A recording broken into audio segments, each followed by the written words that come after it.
You've probably heard him this past week on Joe Rogan, which I was informed earlier today that it has the most views out of any Joe Rogan podcast.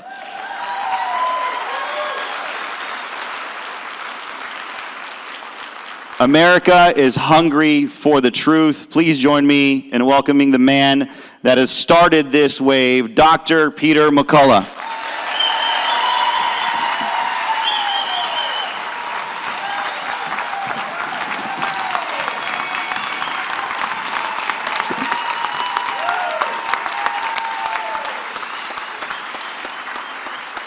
Thank you.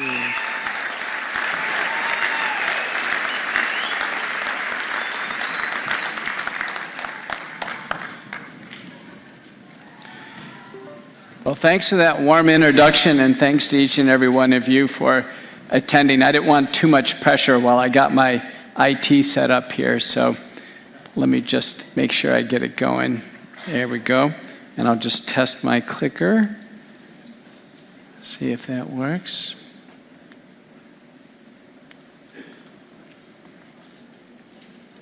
And it doesn't. The best thing about tech is it's got a failure rate that's anticipatable. So I'm just going to use the Aero Advance.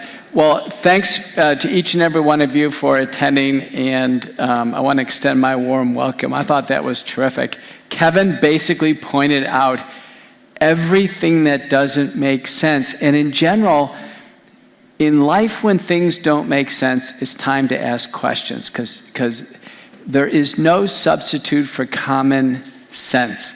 I was a program director for years, and we used to evaluate young doctors, and we had to fill out these evaluation sheets.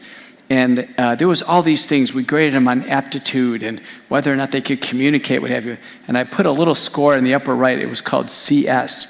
And I have and people were like, what's that score up in there? I said, it's common sense. Does that doctor have common sense?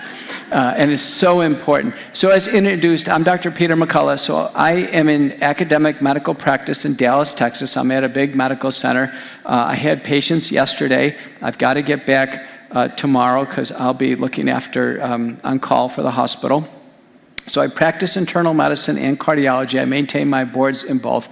I trained in epidemiology at the University of Michigan to prepare for a research career. So my pathway is I went to undergraduate at Baylor, the men's basketball champions last year, and the Big 12 champions of football this year.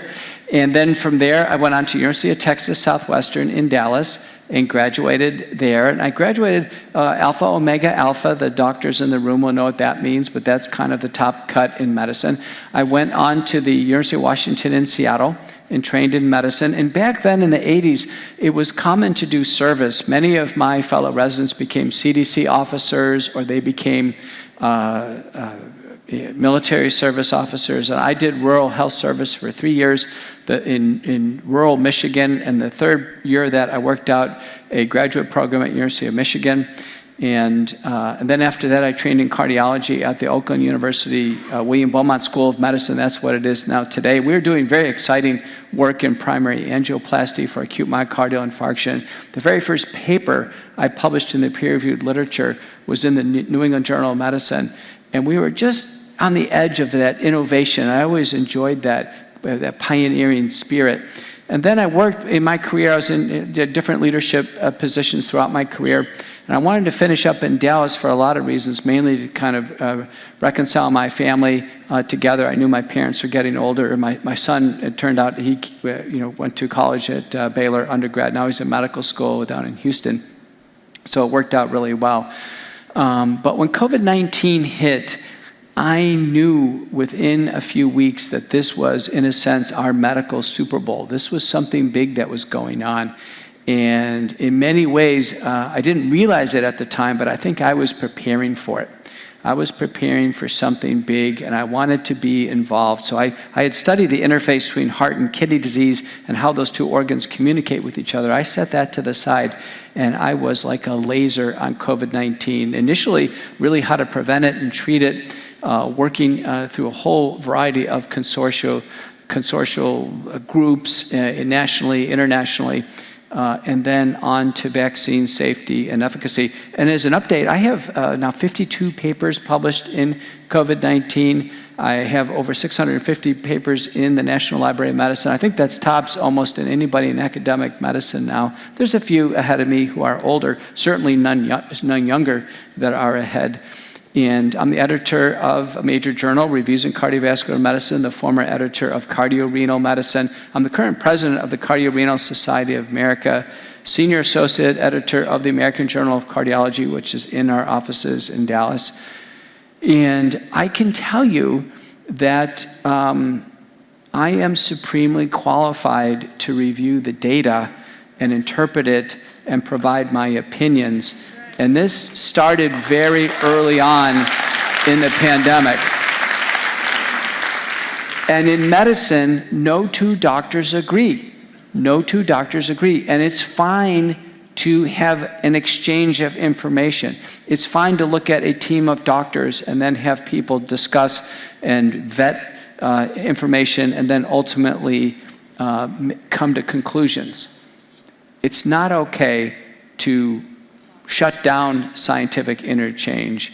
It's not okay to ultimately have one person find themselves positioned in charge and then have one person effectively become a medical dictator. And it's dangerous. I think we're seeing the product of that dangerous positioning that's gone on.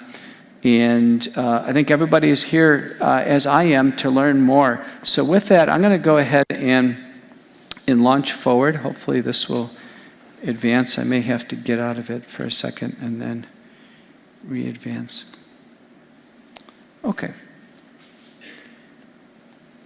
So I'm going to make the first point. First point I want to make is that there's a precedent for mass vaccination. We had smallpox, we had polio. Those were different, Spanish flu. Those were different times. But a time that's reasonably in frame with us is the swine flu pandemic in 1976. There was a goal under the Ford administration to mass vaccinate the whole country for swine flu. So the idea has been here before. We had 220 million Americans at the time, and the vaccine program started.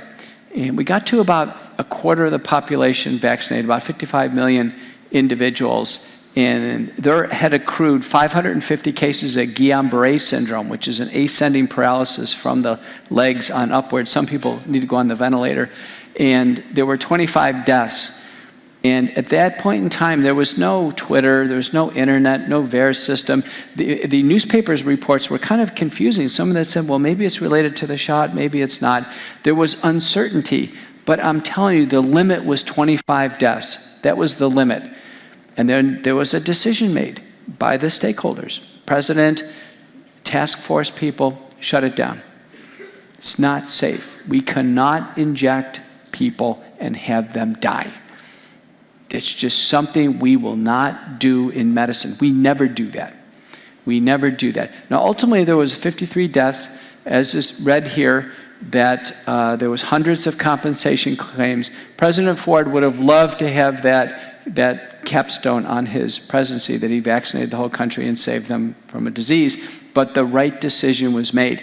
In general, when a new product comes on the market, if there's 5 unexplained deaths, it gets a black box warning. And you know that because when you look on TV, when they have a commercial, you know those commercials where people have psoriasis and their life is kind of a downer, and then they go on the medicine and it all clears up and they have bathing suits and they're dancing and looking over their shoulders. You know, you've seen those commercials. But it always says, warning, may cause tuberculosis. It's always fair balance. 5 deaths is a black box warning, says warning, may cause death. And then at 50 deaths in general, for a widely used product, it's off the market. Doesn't matter if the product actually caused the death or not. It's just we can't take that risk with American lives. 5 is a black box warning, 50 is off the market. So keep that in mind as we work our way through the data. So I'll follow this outline, make a few points. This would be like a medical grand rounds. How many of you are in medicine here, like nursing? So easily a third of you. And then there's some students. I know the students, I wish I could give you credit for coming. but we'll go over this. And I want to show you some screenshots of America Out Loud Talk Radio, the McCullough report. This year, as an academic doctor, my audience is usually other doctors as an editor of a journal, and I publish every year. And so my megaphone is actually to other doctors or trainees. But during the pandemic, during the first year, there started to be so much commotion in my field, and I started to receive so much messaging that I was fortunate. I had a position with The Hill, which is a more of a Republican journal and for Washington insiders, but I was able to be a regular contributor. They brought me on, and I wrote a series of opinion editorials, mainly because I was trying to help our lawmakers understand the inflection points in the pandemic, because I saw some predictions going on TV that were just wrong as an epidemiologist. And so fortunately I was able to get my work out there and correctly anticipate all the twists and the turns of the pandemic. And part of that is just, in a sense, having some common sense, I think being well trained in epidemiology, and also because I was seeing patients with COVID-19. But in the second year, when we got to the point of the vaccines, basically The Hill said that they really didn't want to have me contribute anymore. It was pretty clear that they were not going to have anything in The Hill that they didn't like with respect to the vaccines. And at that point in time, I started my own program, America Out Loud Talk Radio, the McCullough Report. So you can follow me here. This is new content. I bring it in every week. And I published back in June for new biologic products, demand safety, safety, safety. And when we review scientific papers, we always say safety and efficacy. So we say safety first, then efficacy. It's similar to driving a car. When you have a car, you may think about how shiny it is and how good it looks and how nice the seats are, but the bottom line is that car doesn't go off the lot unless it's safe, unless it passes inspection. So it's always safety first and then efficacy. I don't care how good a drug is. If that drug is not safe, it's not going to go forward. I don't care how good that car is. If that car is not safe, it is not going to move forward in terms of a product. So I had published back in The Hill last year in the summer, August 17th of 2020, this op-ed that received a lot of attention.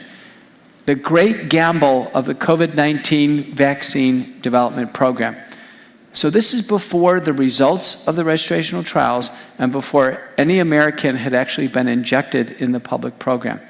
And I was concerned, and this is really important, I was concerned. It was rushing too fast. They had chosen a technology that we had never chosen before to try to use for a vaccine.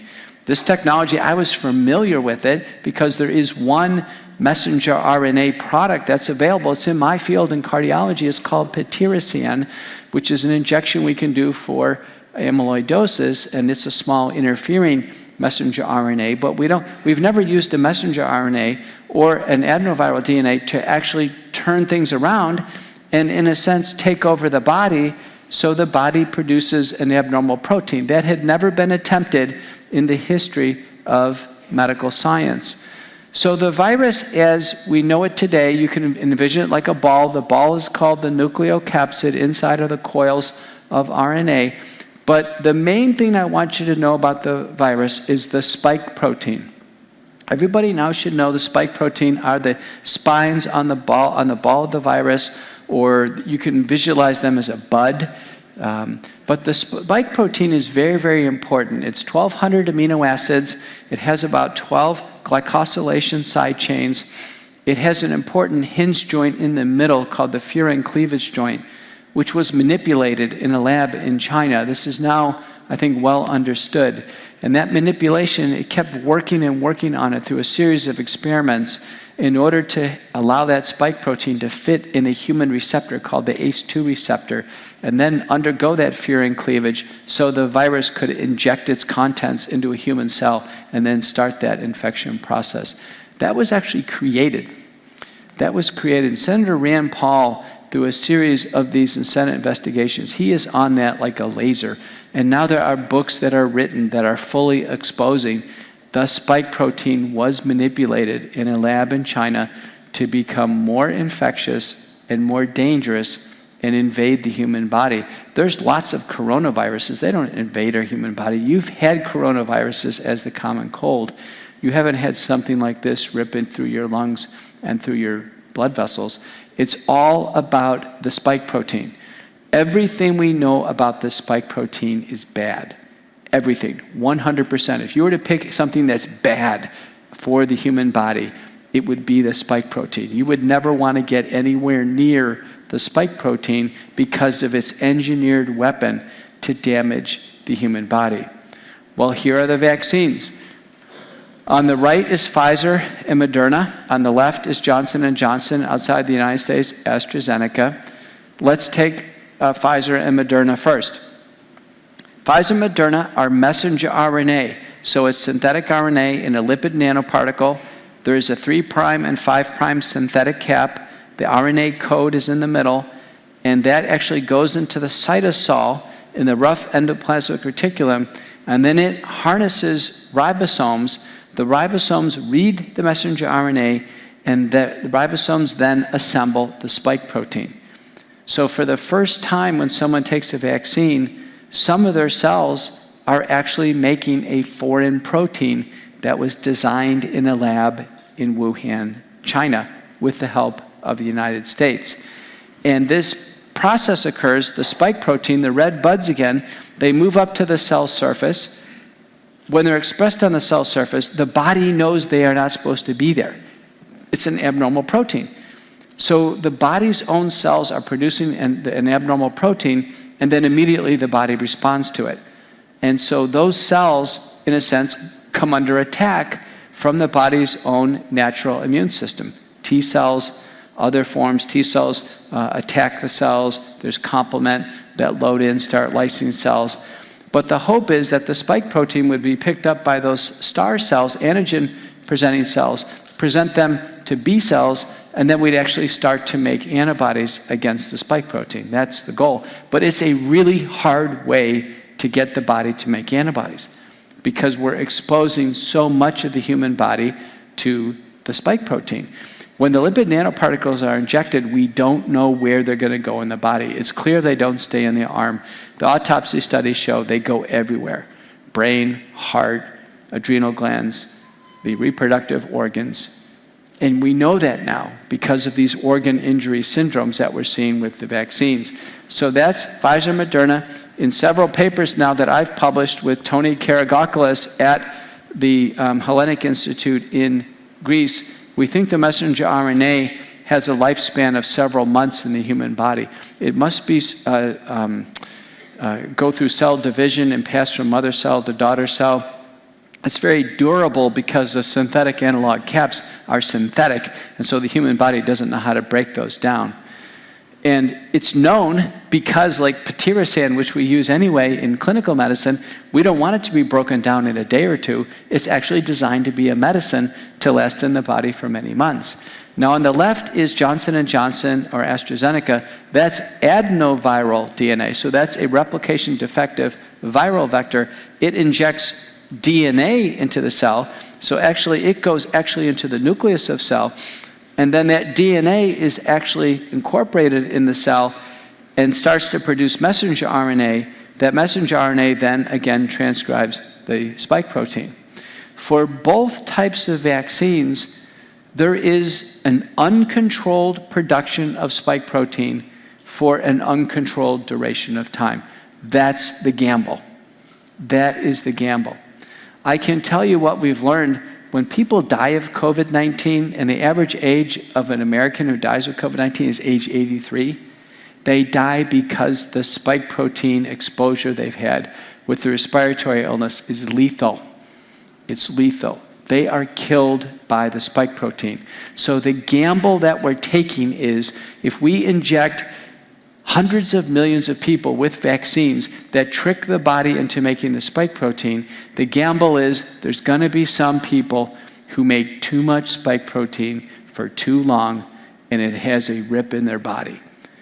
Or they are susceptible people to something that the spike protein would do, like cause blood clotting if someone had a blood clotting disorder, or if someone had a neurologic disease to begin with. or had high blood pressure, or had a heart failure or a heart problem. Any predisposing condition would, in a sense, set up the body to manifest a problem that a prolonged duration of spike protein could produce. So as the vaccine program moved along, the alarm bells started going off about March. Some people in February were saying, we don't like what we're seeing, but it was clearly in March. When the vaccines came out of the trials in November, they looked pretty good. There was 2 months of observation. They basically tested the vaccines in very well people who had very low risk of COVID. The rate of COVID, even in the placebo group in the registrational trials, was less than 1%. So almost nobody got a challenge with COVID, but they looked pretty good, 90% effective, reasonably safe. No difference in mortality, small numbers of deaths in both groups, but people said, listen, we don't have a problem with the vaccines. You saw my Senate testimony. I know I looked pretty raw then. I was actually recovering from COVID when I testified in the Senate. They said, whatever you do, don't cough in the Senate floor. They're going to freak out. But we are muzzled in N95s except when we spoke, and we had to take them off. But the point is, I was asked the question, do you have any problem with the vaccines? November 19th of 2020. No answer. I literally didn't answer because we didn't know enough. But I can tell you by March and April, there was a concern. There was a small French lab that sounded the warning bells. They go, something's going wrong with the vaccine program. And they sent out letters to all the governments saying, shut down the vaccine program. Nobody listened to that small lab, but they did listen to this paper that was put forward by Dr. Bruno, Roxana Bruno from South America. I was in the author block. We had a great team from South America, North America, and Europe. And the paper said, SARS-CoV-2 mass vaccination. We have urgent questions on vaccine safety that demand answers. So this was a demand paper. This was a demand paper saying, listen, we don't like what we're seeing here. There doesn't appear to be any structure in the program that's going to protect the public from safety issues. Now, normally there is a sponsor of a big research program, and then there's an external data safety monitoring board, a clinical event committee, and a human ethics board, and that provides protection. Because the people carrying out the program, they're not going to protect the people. It's going to be an external, unbiased board that protects it. It's always that way. And in this program, what went wrong is we had our CDC, which never leads clinical programs. They're leading the vaccine program, and then we had the FDA with them leading the program.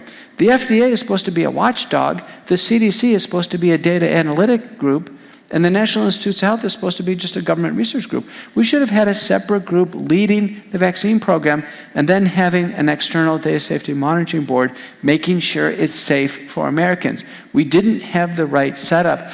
I've chaired 24 data safety monitoring boards for the National Institutes of Health and Big Pharma and in vitro diagnostics. I would have gladly done it if asked, but there was no assemblage of a data safety monitoring board.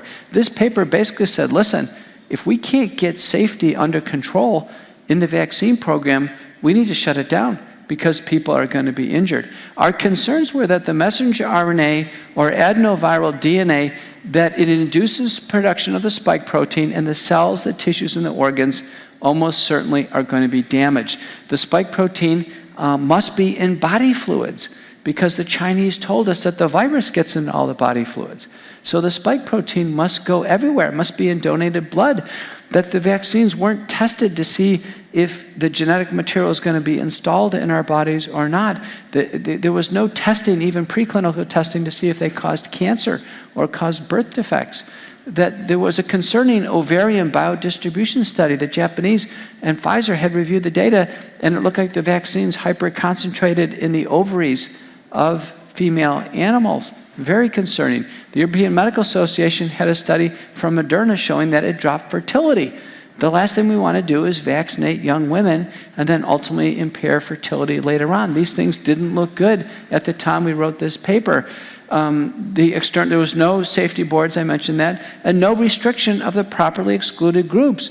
Pregnant women, women of childbearing potential, COVID recovered, suspected COVID recovered, all excluded from vaccination because the FDA and the vaccine companies knew these people couldn't benefit and probably were going to be harmed from vaccination. So when we exclude people from clinical randomized trials, we always exclude them from the public offering of the drug. These were these gross violations that we saw early in the program. There was no data transparency, and there appeared to be no effort to try to reduce risks to the public if risks were going to occur. And then there was a whole series of papers that were published, and we started to really get nauseated when these things came in. The science community, basically, their jaw dropped in the science community when this paper hit by Elena Ogata from Harvard. And this is the first study that showed that indeed the spike protein was circulating free in the bloodstream. We thought, based on work done at the Salt Institute, we were hopeful the vaccines were going to stay in the arm. The lipid nanoparticles were going to stay in the arm. That was, I think, foolhardy thinking, because what ultimately was learned is the lipid nanoparticles are taken up in the bloodstream and they distribute widely. And there's been enough autopsies now that have shown us that basically the vaccines go everywhere. This is the first time we have a vaccine that goes into the brain and goes into the heart. And what Ogata showed is that, in fact, there was spike protein was measurable in human blood on day 1 and even up to one person up to day 29. This is unfathomable that we would let the human body be exposed to a potentially lethal protein circulating in the blood for this uncontrolled, unquantitated, unrestricted period of time. Now, this paper has just come out by Banzel and colleagues, actually showing the spike protein, physically seeing it in cells and in particles of phospholipids called exosomes. And so we now know that the spike protein is on the move. It's been theorized that actually it may come out in secretions or even by coughing, so-called shedding, although that process has not been yet published in the peer-reviewed literature.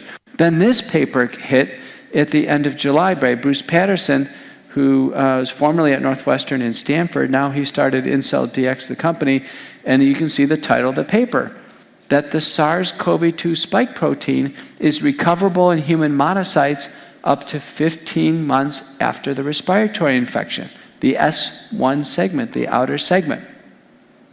So the million-dollar question is, what happens with the vaccines? With the respiratory illness, we know the antibodies to the spike protein is a relatively modest rise in antibodies. But with the natural infection, there's 27 proteins, so there's lots of antibodies in the natural infection. The vaccine is just an exposure to the spike protein, so it's only antibodies against the spike protein, but the antibody rise is very high, way higher than the natural infection. So by inference, the spike protein with exposure of the vaccines must be much greater than the respiratory infection. It has to be. So someone who takes the vaccine is getting a main line of spike protein in the body, where someone with the respiratory infection, you're obviously fighting it off in the nose and mouth. But Bruce Patterson is doing leading work on this, so I brought him on the McCullough report a few weeks ago, and I interviewed him. I said, Bruce, what have you found out about the vaccinated? I mean, it's disturbing enough that any of you have had COVID, this part of this protein's in your body for over a year. That's disturbing. But what if you take the vaccine? He says, listen, we're seeing both the S1 and the S2 segment in the human body, so the whole thing, and we're seeing it as long as we're measuring the blood. So obviously people haven't gone a year now, but it's measurable now, spike protein in the vaccinated month after month after month. I said, Bruce, what's your best guess? He goes, it's easily going to be over a year. It'll probably be just like the respiratory infection, or worse, because there's more spike protein. So by August, we basically have concluded that with each injection, there is a loading of the body with spike protein, and it's going to take more than a year to get it out of your body. Then you take another injection a month later, another reloading of the spike protein, another year to get out of the body. And the great concern now is boosters every 6 months. So boosters every 6 months, it will become really pharmacokinetically impossible to clear that stuff out of the human body. Now, Bruce's conclusion of this paper was, no wonder we have long hauler syndrome, right? Since this foreign protein is in our body for a long period of time, someone who gets a high exposure to it in the brain and the musculoskeletal system is going to get potentially these types of symptoms. And I asked him, I said, Bruce, I said, is there any other illness where the bug leaves remnants of itself in the human body for that long? He said, yes, there is. I said, what disease? He said, Lyme disease. Lyme disease. Lyme disease, the remnants of Borrelia burgdorferi stay in the human body for over a year. No wonder people have post-Lyme syndrome, right? So all of this basically became known in the last few months, that the vaccines are and will be loading the human body with a dangerous spike protein that doesn't clear out very rapidly. And that spike protein is extremely likely in some people to lead to chronic disease. It's going to be impossible for the human body to basically consider this to be inert. It's not supposed to be in the human body. The body doesn't like foreign things inside of it. One of the most disturbing things we've seen in the literature about the spike protein is a paper from China showing that the S2 segment of the spike protein, which is in the body after vaccination, that interacts with two cancer genes. One is the P53 gene, and the other one is the BRCA, or BRCA gene. And it's not a good interaction. Women know the BRCA gene for breast cancer and female reproductive cancer. Now, people have asked me, Dr. McCullough, I took the vaccines, am I going to get cancer? I'd say, listen, 1 or 2 shots, your body's going to clear this stuff out about a year and a half, you're probably fine. But if we get into boosters with any regularity and we get 3 to 5 years of exposure in a booster, the pathophysiological understanding is there to suggest that potentially we could have an oncogenic situation, that in fact we've loaded the body with a protein that in some people could actually stimulate the development of cancer. That's the problem with gambling with a vaccine program like this, where we don't have the fundamentals understood. When we don't have the fundamentals understood, and now we're learning this after it's released and on the market, we're in trouble. But remember, I said it's always safety first. Safety, safety, safety. Safety. Doesn't matter how good it is. It must be safe. If it's not safe, it's off the market. It is very disturbing that we are now December. We are at a year in this program. We have yet to have a report card from the federal government on vaccine safety. The CDC and FDA have reviewed the program. They run the program. And for a year now, they've said, take the vaccine and don't ask any questions. They owed us a safety report once a month. They owe it to us. A safety report that says, where are the reactions happening? Who's having allergic reactions? Is it with Pfizer, Moderna, J&J?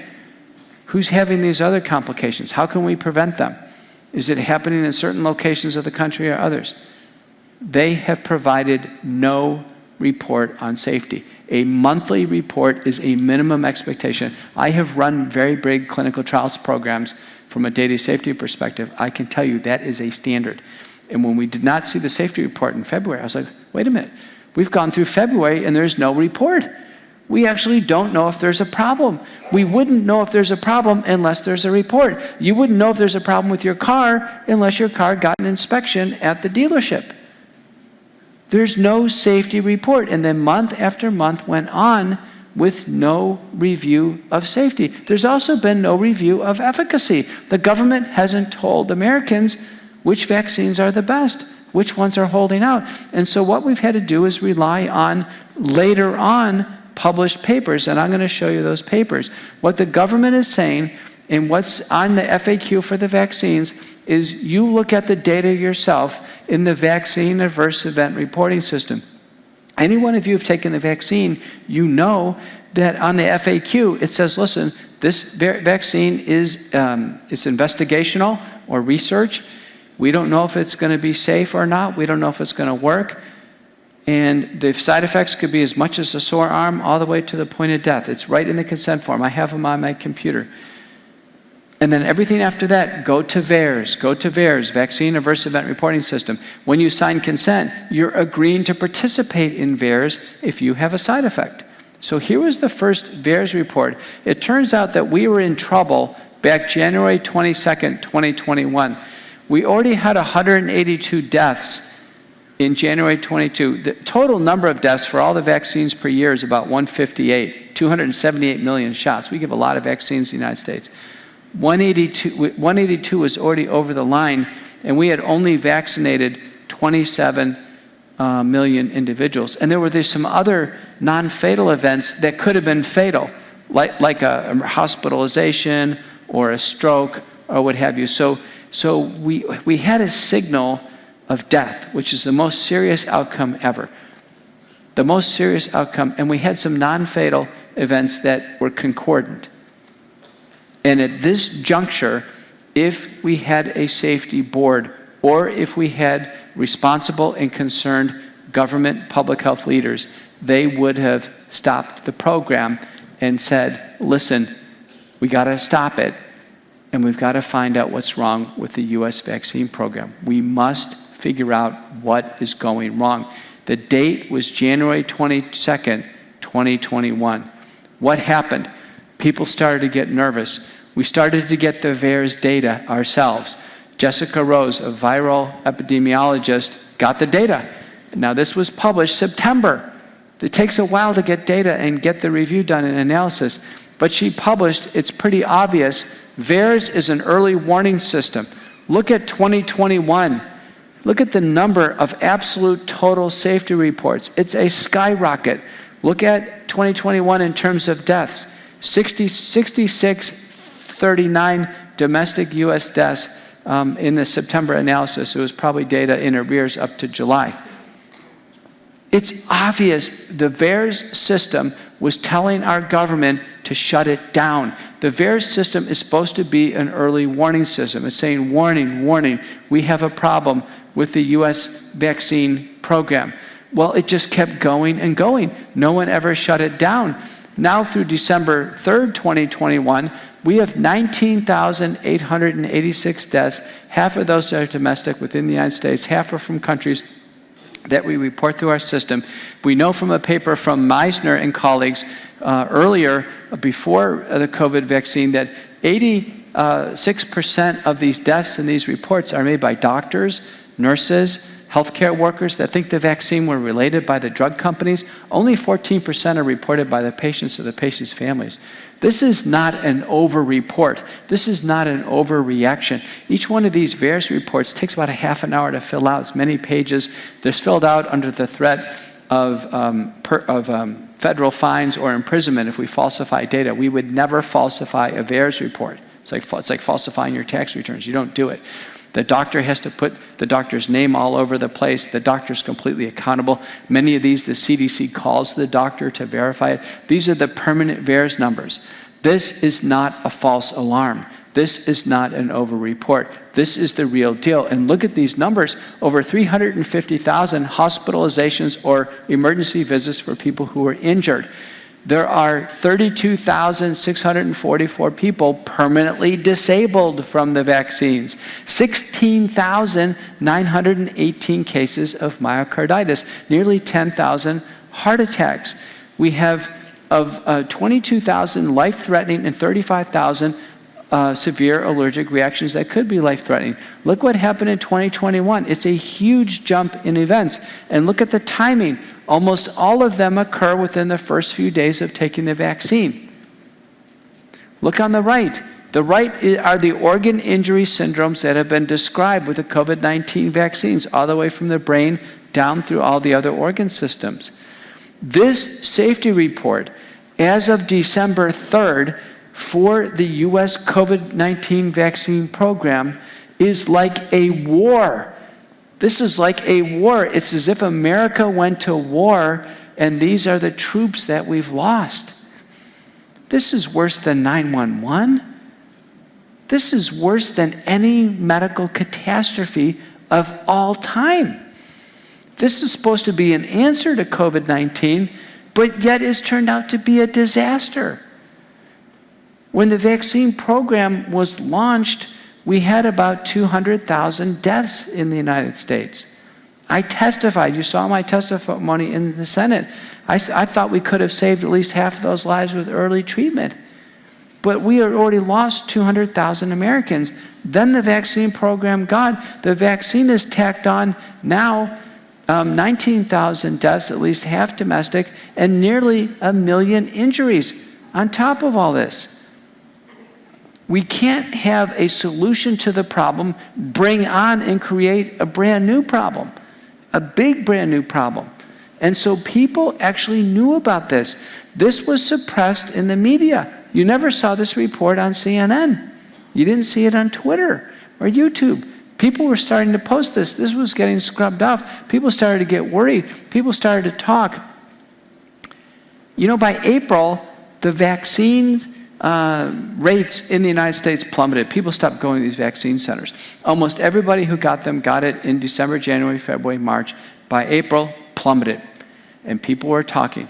They saw loved ones being injured with the vaccine. There was an internet survey, unofficial, done by the summer.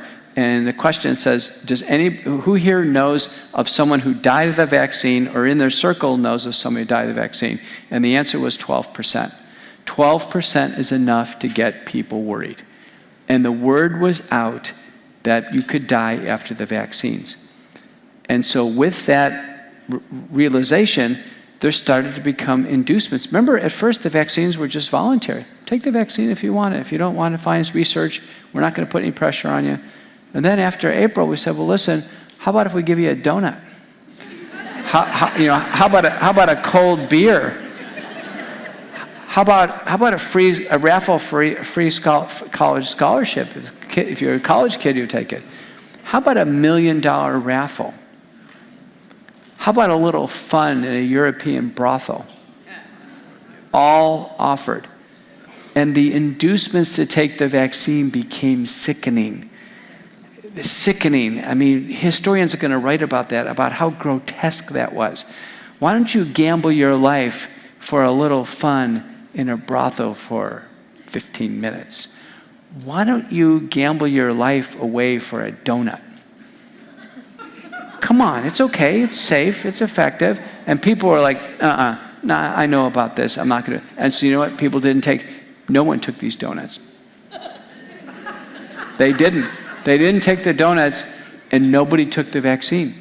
And you could log into vaccine centers by midsummer, empty. Well, in the midsummer, I logged into the Harris County Vaccine Center just for interest, where they give the entire county, fourth most populous county in the United States in Houston.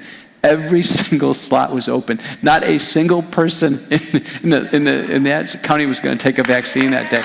So people had spoken. People had spoken. And then you saw what happened next. It says, listen, if you're not going to take these vaccines with this type of encouragement, this carrots, we know you know this, but we're not going to talk about this. We're going to make you do it. We're going to make you take the vaccine, or you're not going to go to school, or you're going to lose your job. And why don't you take a little spin with this, and let's see how you deal with the fear. And so the anxiety in the United States started to rise. The anxiety was unbearable. People quit talking about COVID, the illness. They were more worried about the vaccines. The vaccines became a greater source of anxiety because of this Red Box report. And the patients made it worse. And probably many of you made it worse. You know how you made it worse? Because you'd see your doctor in the summer, and your doctor would kind of lord over you, and you'd say, did you take the vaccine? And you say, no, I didn't. And they say, well, you got to take the vaccine. And you say, well, and you try to change the subject and get out of the office. What you should have done is hand one of these reports and say, doctor, I didn't take the vaccine because of this. What do you think about this report, doctor? What box do you think I would fall in if I took that? And how could you tell me that wouldn't happen? Patients did not confront their doctors. So patients did not start to bring their doctors out of this trance that they were in. So doctors started doubling, tripling down, and patients didn't push back with the data. This is available to you, by the way. It's called the Red Box Report. Go to openversdata.com. These are all over the internet. Everybody tonight should print out a Red Box Report and go talk to your doctor. And a good conversation would be, doctor, I'm just a smart patient. And we've been talking about vaccines for a year now. I'm concerned about this safety report. Tell me if you're concerned. Listen, I was just in a debate last night. There's really typically no debates where people show up, but it was like a rabbinical thing with Orthodox Jews, and there was a Orthodox Jew, an older man from UCLA, and he basically was telling him to take the vaccine. He basically, as I went over this report, just, some deaths, listen, COVID's a bad disease, some deaths. He literally was brushing off thousands and thousands of deaths.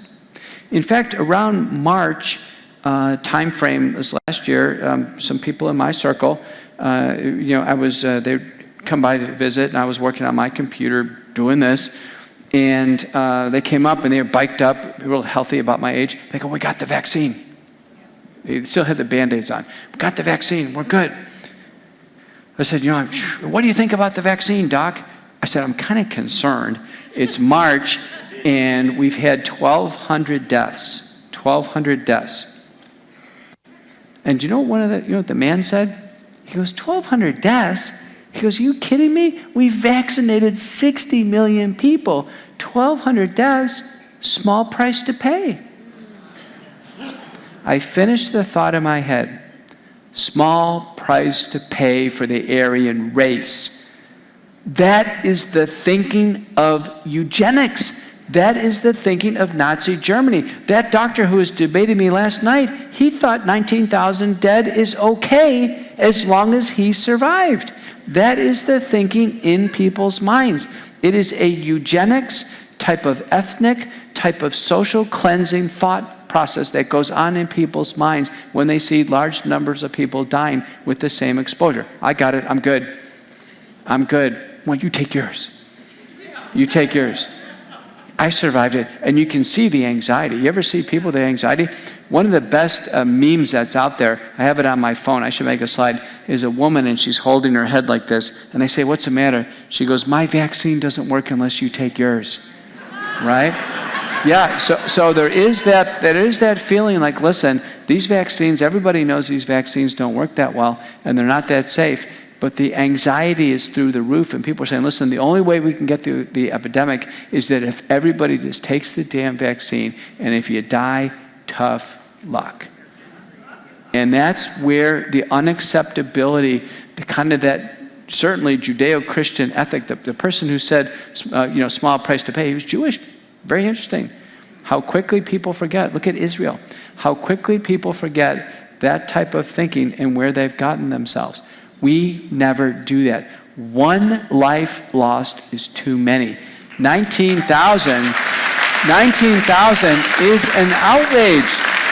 It is an outrage that people patriotically went into vaccine centers and lost their lives. It is an outrage. Now, what do we know now? We know now that 50% of the deaths occur, as you can see, within 48 hours. It's fast. 80% of deaths occur within a week.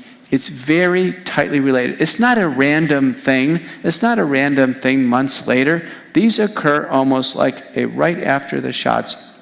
This analysis by McLachlan and colleagues from Queen's in London took the VAERS data, and this is through April, and they actually evaluated the vignettes that are in there, and doctors scored them in terms of causality. What was described? Is it plausible that the vaccines actually caused the deaths?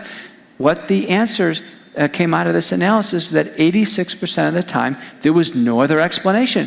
People walked into a vaccine center and were dead within a matter of a couple days. Who died? Sadly, the people who are dying and still are dying today of the vaccines are the seniors. They're the same people we want to protect with the vaccines. They're the same people who die with COVID-19. People die of COVID-19 because they're frail. They're at the end of their lives. And the spike protein is overwhelming for them with the COVID-19 respiratory infection. The same thing is going on with the vaccine. It's the same demographics. Our frail, elderly people, sadly, have died of the vaccine program. And so you can see that age relationship. Now, in this paper by Ron Kostoff and Toxicology Reports, and all of this is pretty recent, by the way. Almost everything I'm showing you is about 3 months old. The age distribution for the respiratory infection and the vaccine deaths is about the same shape. Now the y-axis is different. And Kostoff's paper is Why Are We Vaccinating Children? I'll get to that in a minute. But he did an analysis through all age ranges, and I took this right out of the results section. A novel best case scenario is that there are 5 times the number of deaths attributable to taking the vaccine than there would be if someone took their chances without taking the vaccine and getting COVID. The vaccine is actually a worse gamble of one's life than not taking the vaccine. And so people have said, hey, Dr. McCullough, COVID's a bad disease, take the vaccine. And I'll never forget when I was on Hugh Hewitt. Some of you listen to Hugh Hewitt, he's a radio commentator. He was going to kind of rough me up. And I didn't realize this, but he was on the radio. He goes, I want to let everybody know that I'm really pro-vaccine. I took the vaccine. Everybody's taken the vaccine. But I want to bring on this doctor. He thinks something differently. Dr. McCullough. And he was going to kind of lord over me in this interview. And he said, Dr. McCullough, if people listen to you today and they don't take the vaccine and they die of COVID, that's on you. And I said, well, Hugh, if they listen to this show and they take the vaccine and they die of the vaccine's experimental, it's research, that's on you. I said, that's on you. And what Hugh Hewitt brought up is what's called moral hazard. Moral hazard is how responsible are we for a death? Well, I can tell you, if we produce a vaccine and we say it's experimental and we say that it could cause death and you don't have any recourse if you die, your family doesn't have any recourse, and then we tell you you have to have it for your work, and then you die due to the vaccine, that is a terrible moral hazard. That's like saying you might as well go outside and take a spin and play Russian roulette. That is a terrible moral hazard. If we say, listen, COVID's a bad disease, we're going to do the best we can with it. You can try to dodge COVID. Many of you have never had COVID. Many of you never will have COVID. And we're 2 years into it, so those of you who have not had COVID, you're pretty skilled in avoiding it. And even if you have COVID now, we treat COVID. There's always a chance at early treatment. The moral hazard is on taking a vaccine. And the reason why the Kostoff analysis comes out this way is because when you take the vaccine, 100% of the chance it's in your body. If you pass on the vaccine, you may or may not get COVID. And if you get COVID, you can always be treated. Kostoff analysis didn't even factor in treatment. The FDA and CDC heard this analysis presented by external presenters in September and October. It's in the meeting minutes of the FDA. This analysis, which is published, is not disputed by the FDA. Our US FDA knows that a senior is more likely to die of the vaccine than actually take their chances with COVID-19. And then these obituaries are coming in. This one's on the internet. I didn't write it. He wrote his own obituary. He took the vaccine. He has one of these organ injury syndromes. And you can read what he wrote at the end. He said, I wish I never would have gotten vaccinated. If you are not vaccinated, don't do it unless you're ready to suffer and die. Mike Granata. He's trying to tell you something. He's dead. He's trying to tell you something. You can't make this stuff up. We now have organ injury syndromes. There are too many to describe, but these are in the peer-reviewed, published literature. This one is vaccine-induced thrombocytopenic purpura. It causes blood clotting and bleeding at the same time. It happens with all the vaccines. And it is a horrendous syndrome where people are hospitalized. We have to try to do a lot of medical interventions. We can't save people, not all of them. Now look at this woman. This is her obituary from Seattle, Washington. She's 37. She doesn't need a vaccine. COVID is mild in her. She's a mother. She's got children at home. She takes the vaccine and she passes away from COVID-19 vaccine-induced thrombocytopenic purpura. Here's a paper on the left that says that this is a shady chapter of the vaccine success story in the peer-reviewed literature. On the right is an approach of what we're supposed to do as doctors to try to save the patients. We shouldn't have to try to save her from a disease that she shouldn't have gotten if she just would have passed on the vaccine. This should not happen. there are children that need her, and she's not here anymore because she took an experimental vaccine that wasn't tested well enough, that we don't understand is safe enough, and now we are publishing papers describing all of these different organ injury syndromes. Here's another one, published in a very good paper in my field in Hypertension, which is a circulation family of journals. This is stage 3 hypertension, where the blood pressure blasts off after Pfizer or Moderna. Some people get probably a mosaic of cells in the sympathetic chain in the brainstem or the adrenal glands, and there is a skyrocketing in blood pressure and heart rate, and some people have either incredibly damaging or lethal consequences, including intracerebral hemorrhage, aortic dissection, and it's a complete disaster. This is now well described. People have been on TV describing this. Myocarditis, this is heart inflammation. This is a topic of really high attention right now because it's now been proposed that children, and with a lot of pressure, that children receive the COVID-19 vaccine. So let me just say a few words about children. Fortunately, with COVID-19, it's amenable to risk stratification.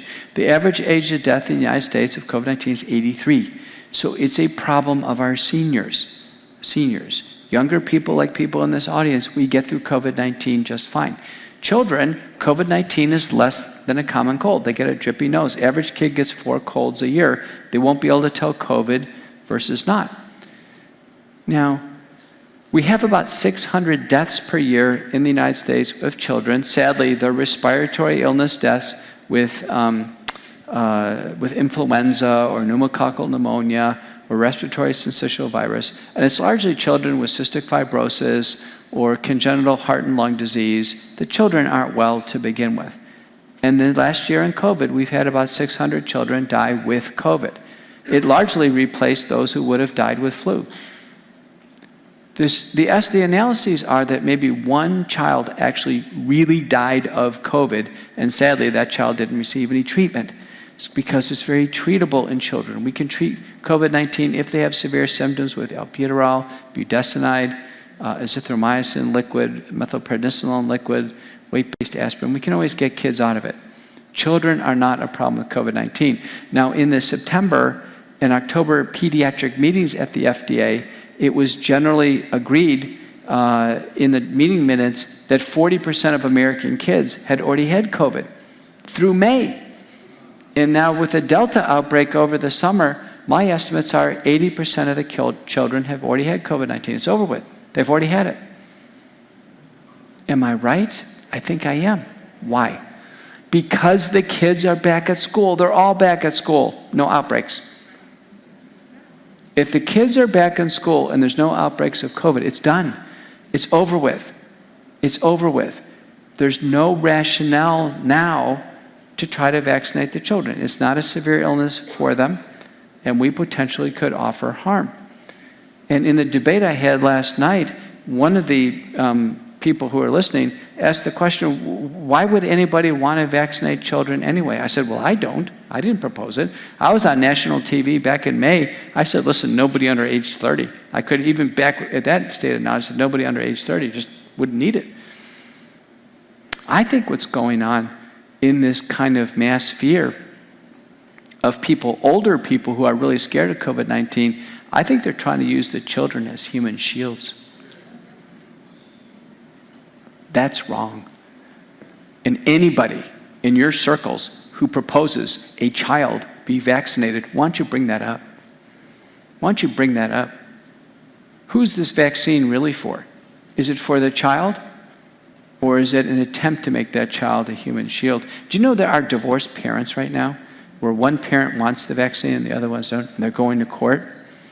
We got to do a real deep dive on who wants that vaccine and why. You know, there are families that won't let children see the seniors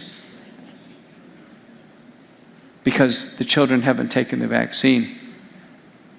Do those families really want to see those kids damaged in an attempt to make them a human shield? So myocarditis, in a way, is like a knife to the heart. We now know by this paper by Arroyo and colleagues, the spike protein, shown here as blue buds, damages pericytes, these delicate cells that support capillaries and the cardiomyocytes within the heart. We know by this paper by Hogue and colleagues, University of California, Davis, high-quality paper presented at the 2 pediatric meetings from VAERS and VSafe, ages 12 to 17, Hogue showed that 86% of these kids with myocarditis require hospitalization. It's serious. It is not mild. We don't hospitalize people with mild conditions. One of the things our FDA and CDC officials keep saying is it's mild. This doctor from UCLA last night said it's mild. I said, no, it's not. There is regulatory language. When someone is hospitalized, dies, or has a life-threatening illness as a result of a product as a serious adverse event, SAE, it's serious. Now we know that there are signs and symptoms of heart failure, chest pain, sky-high troponins, dramatic EKG changes, incipient heart failure. Healthy boys have a considerably higher chances of hospitalization with myocarditis than taking their chances with COVID. It's the same thing. It's just like the cost-off analysis. This was presented at the FDA in September and October, and again, it's not disputed. The FDA knows that children are more likely to be hospitalized with heart damage than benefit from the vaccine in terms of COVID-19, the respiratory illness. Hogue and colleagues showed it's explosive after shot 2. Boys way more than girls, and the estimates that Hogue came up with in terms of cases per million population are way higher than what the CDC ever thought. The CDC in June had 200 cases, and everybody agreed the vaccine caused the problem. The FDA put warnings on Pfizer and Moderna and said they caused myocarditis. I was on national TV and I said, listen, this is the tip of the iceberg and this is serious. And now we've got 16,000 kids injured and the number continues to climb. Continues to climb. It won't stop until the vaccines stop in these poor children who are being vaccinated, some of them against their will. This paper by Rose and myself in Current Problems of Cardiology show that this myocarditis, it tails all the way up to age 50. This is not just a problem in kids. The younger men here in the group, this is 90% occur in men, probably related to the effect of androgens, but this is not just a childhood case.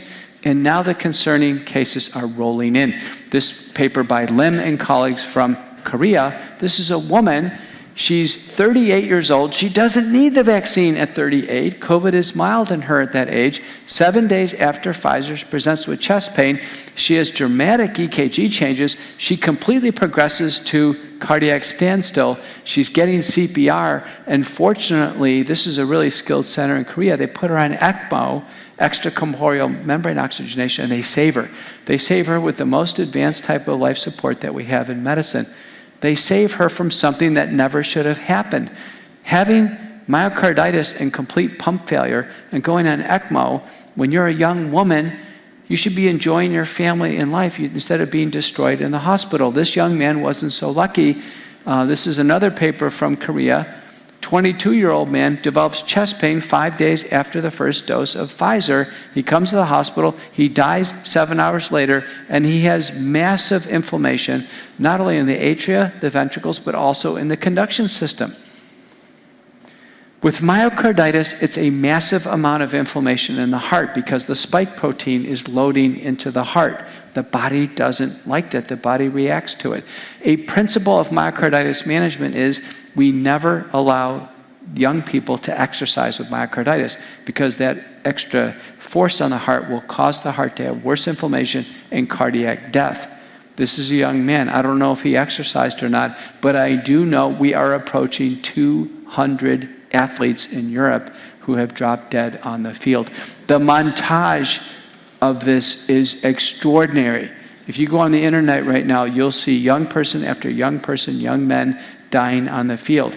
One can't help but speculate, did they take the vaccine in the few months beforehand and now they're having myocarditis? Maybe they are not reporting chest symptoms or they've had some clinical manifestations. Remember, if an athlete is diagnosed with myocarditis, they will have to sit out for 3 to 6 months and they'll lose that season. And if you're one of these European soccer players, that's a big deal for you. It's possible that they're being forced to take the vaccine and some of them are dying of cardiac death. There's almost no other explanation. We screen these athletes for hypertrophic cardiomyopathy with echo and EKG, so we know they don't go onto the field with that. We've never seen athletes die in the field at a rate like that.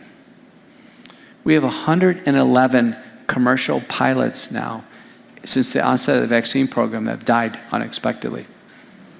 We don't know if it's this. We don't know if this thromboembolism.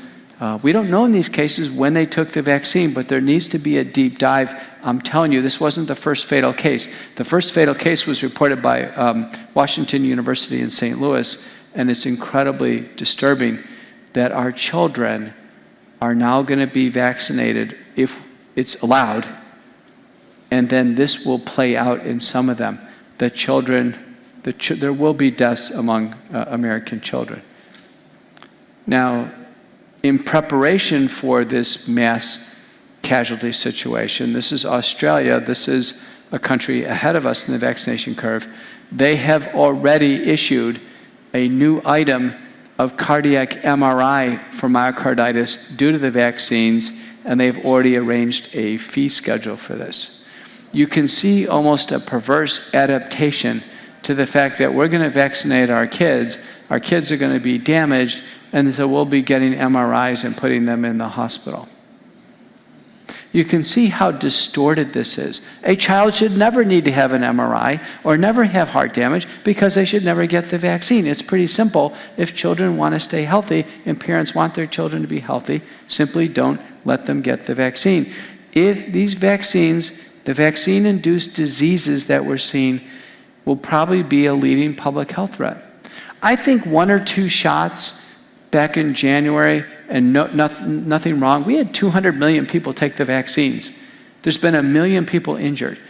But of the 199 million people who took the vaccine, they're fine. People in my family took the vaccine. They're fine. No harm, no foul. I don't think there's anything wrong with them. And they did it patriotically. I'll show you in a little bit that they did have some clinical benefit from taking the vaccine. No harm, no foul. But I think all bets are off when we get to boosters. When we start loading that spike protein in the human body every 6 months, I will not feel comfortable that someone is going to be free of a complication. I think the complications are going to pick up with a cadence and with an intensity and a severity that is going to be alarming on our healthcare system. I picked this picture of everybody in forms of wheelchairs and scooters to get your attention. Without protection from the pharmaceutical laws, vaccines will do more harm. We have laws for drugs. They're on the books. We have the U.S. Drug and Cosmetic Act advertising law. We have the Landman Act. These deal with drug claims. There must be fair balance. There must be fair balance. I'm presenting to you tonight safety and efficacy, fair balance. I'm a doctor. I'm in a position of authority by law. By law. As a doctor, I would never present to you a one-sided argument. That's called lack of fair balance. That's actually against the pharmaceutical advertising laws. Now, I'm not advertising pharmaceuticals tonight, but I'm giving you a discussion. It could be construed as that. These are under emergency use authorization, so it's fair game to discuss them. But under no circumstances would I simply say they're safe and effective without giving you some information. Safe and effective is always relative and always has to be shown. You have to show you. It cannot be stated and been taken. It can't be just taken as a given. There's a term, there's a law term, maybe Guillermo, somebody can help me with it. There's a law term where it's judicial review or when it's taken as fact. What is that term? Judicial notice. Judicial notice. It's not judicial notice. It's just like they're safe and effective. Submitted. Done. Fair balance. So there's laws that say doctors must present things in fair balance. The TV commercial for the psoriasis drug shows you risks and benefits, always. It must be there. The consent form, risks and benefits, always. We are used to this. We demand this. Not this. Not this. These are 2 CNN correspondents, one of them a doctor in a position of authority, seducing children to take the COVID-19 vaccine without telling them about myocarditis, without telling them about cardiac death, without telling them about the MRIs and the troponins and the EKGs and the drugs for heart failure. This is unethical. This is immoral. And from a civil perspective, this is illegal. And I tell you, I gave those words to Joe Rogan. And little Joe Rogan, who's a little shorter than me, I didn't realize he was that small. Joe Rogan's eyes were as big as saucers. And I said, yeah. And I said, I'm not fooling around. Because, and he goes, well, I talked to Sanjay about something. I said, listen, there's only two things. He either knew or he should have known. Which one is it? Because either one is bad. Either one is bad. We need to call people out. This is an outrage, okay? It's an outrage. It's not just my opinion. It's not just my opinion. The COVID-19 vaccines, I told you, the French group, Bruno and colleagues. Now, the evidence-based consulting group in the UK. The evidence-based consulting group is a consortium. They are the lead consultants to the World Health Organization. They are led by this woman, Tess Lowry, who's considered to be unassailable in terms of her fairness and her ability to analyze data. They reviewed the yellow card system, not our VAERS system, but the British yellow card system. The same type of reports. They went through all of them. This was this summer. They produced a 25-page report to the MHRA. The conclusions is, shut it down. It's not safe. Shut it down. It's not safe for human use. Pause the program and let's figure out why people are dying after the vaccine. Let's figure out why people are injured. So again, you're seeing a worldwide analysis here. This is not just the FDA. You can't just blame one person in the United States. This is worldwide. There have been citizen petitions into the FDA urging against full approval. The vaccines, none of them are approved. Pfizer did not become approved. That was a false talking point that came out of that meeting. A point of confusion actually went up to the President of the United States. Pfizer was approved. It's been pointed out to me that we've had about 9 vaccines come through the emergency use authorization mechanism, including the Ebola vaccines, the anthrax vaccines. There's been some earlier pandemic flu vaccines. None of those vaccines have ever made it to be a commercial product that you would buy. None of them. In fact, the anthrax vaccine was purchased by the US government, but it never was a product that ultimately made it to market. The emergency use authorization so far has not delivered something that could ever be safe and effective enough to use in clinical practice. And with these vaccines, we're not there. So let's turn our attention to efficacy. Many people took the vaccines. We're approaching 80% of Americans took the vaccines. Well over 80% of Israelis and those in the UK took the vaccines. People have taken the vaccines. The problem is not vaccine hesitancy. People took them. Far more than 80% of our seniors took the vaccines. People did what they were supposed to do. There's been all this vitriol about the unvaccinated. There's not that many unvaccinated out there. What happened? What did the vaccines actually do? We knew early on from the registrational trials that they were 90% effective, meaning that even though there were low rates of COVID, I'll give you an example. The Pfizer program, 18,000 people in each group, there was 100 cases of COVID that developed in placebo, and there were 10 cases in Pfizer. That would be a 90% vaccine efficacy, to give you how that number is calculated. We finally had data coming in September. It's just a few months old. This is MMWR. This is the CDC data. And these are giving vaccine efficacy against hospitalization. You can see that Moderna, after a few months, is at 92%, Pfizer's at 77%, and Johnson & Johnson's at 68%. Now that's pretty good, but I can tell you it's not a clinical trial. And the hospitalization data are biased.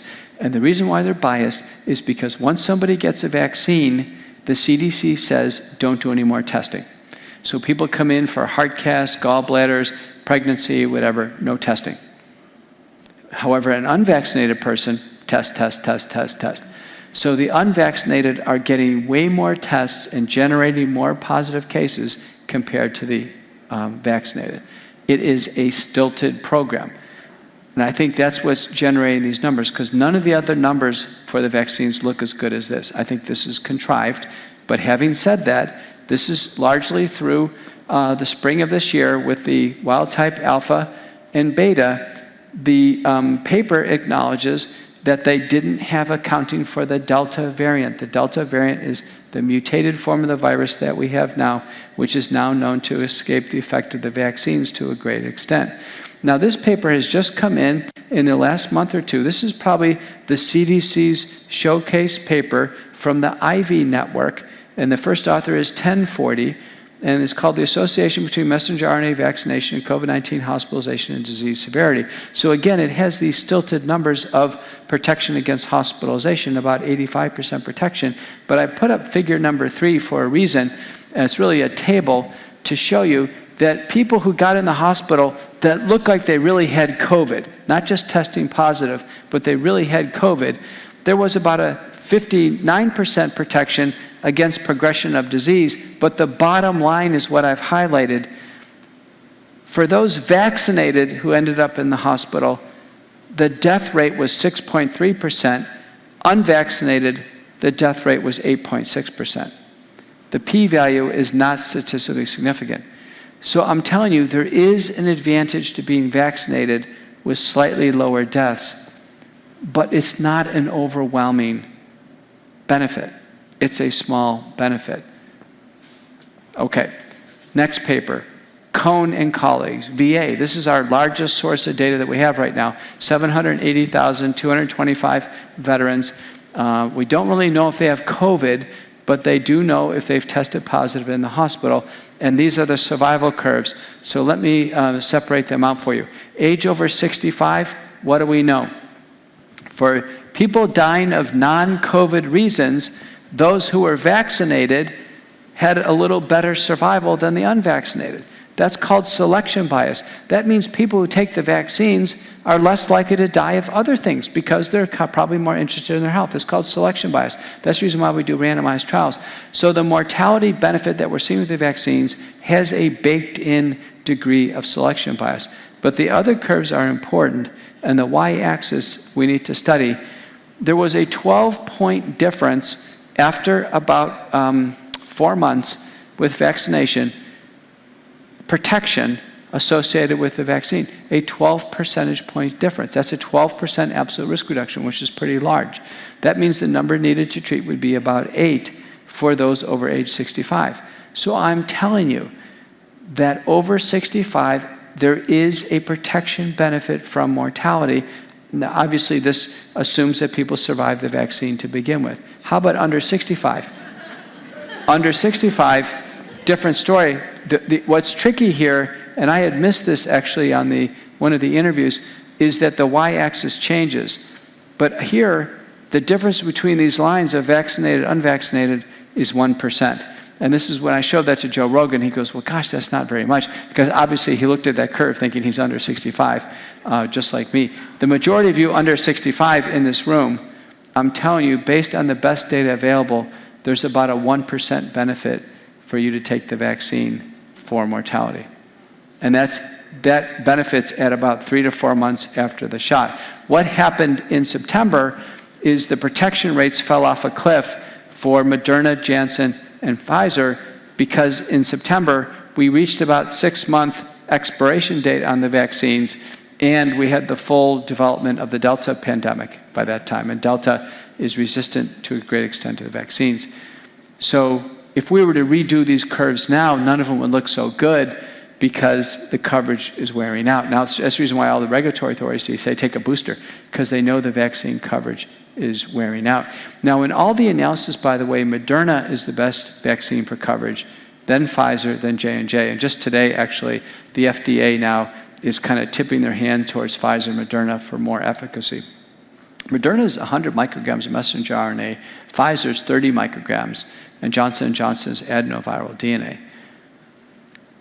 So we're in a situation where we have vaccines that have a greater benefit for those over 65 for mortality and a marginal benefit under age 65 for mortality, and they seem to have declining coverage in September. What about protection from just getting COVID? People said, take the vaccine so you don't get it and spread it to others. Here, this paper from Nordstrom and colleagues, this was mentioned by Dr. Bhattacharya and I. We were on Sean Spicer last night. I was still actually in the hospital, so I kind of messed up on my computer. I actually couldn't get on TV for a minute because I was in the hospital. But the point is, Pfizer had 92% protection at 30 days. It fell to 23% at 6 months. And Moderna had 96% protection. It fell to 69%. Again, Moderna is better. But the point is protection falling down to a great extent. For a vaccine that's going to be viable in the U.S. market, it has to last at least a year, and it has to have at least 50% coverage. Otherwise, those are the acceptance criteria. Otherwise, we consider, why do it? So it's pretty clear the vaccines, none of them are going to last a year. And this idea that the spike protein is going to be loaded into the body at a more frequent interval than that with this type of coverage, again, we're just trying to weigh out the benefits of the risk. There's now 22 studies showing waning vaccine efficacy over 3 to 6 months for all the vaccines and all the variants. And so everybody who takes the vaccine now is going to have to think, are they going to get a booster in 6 months? There's great conversation about if you get past 6 months, are you now considered unvaccinated and do you start over, like in Israel? And people have already agonized about taking the shot to begin with. They think they're going to get through it one time, and now they're going to have to take another one. But the real bottom line is hospitalizations and deaths, and the vaccines should prevent hospitalizations and deaths. We had through mid-October, October 18th, the CDC reported to us that they had 41,127 full vaccine failures, people fully vaccinated, not gone past 6 months. They should have been protected from hospitalization death, and they actually were hospitalized due to COVID, and they died due to COVID. So this is the real rubber meets the road slide. Sadly, 85% of the deaths and 66% of the hospitalizations are people over 65, the very people we were trying to protect. The CDC has large numbers of vaccine failures on their website. It's not a small number. The vaccines were failing, and there were reports of men on military ships getting COVID. They were fully vaccinated. And then this paper hit from the CDC, Barnstable County, Massachusetts. This is an outbreak, congregate settings. The light blue is fully vaccinated. Dark blue is unvaccinated. It's like we got a problem here.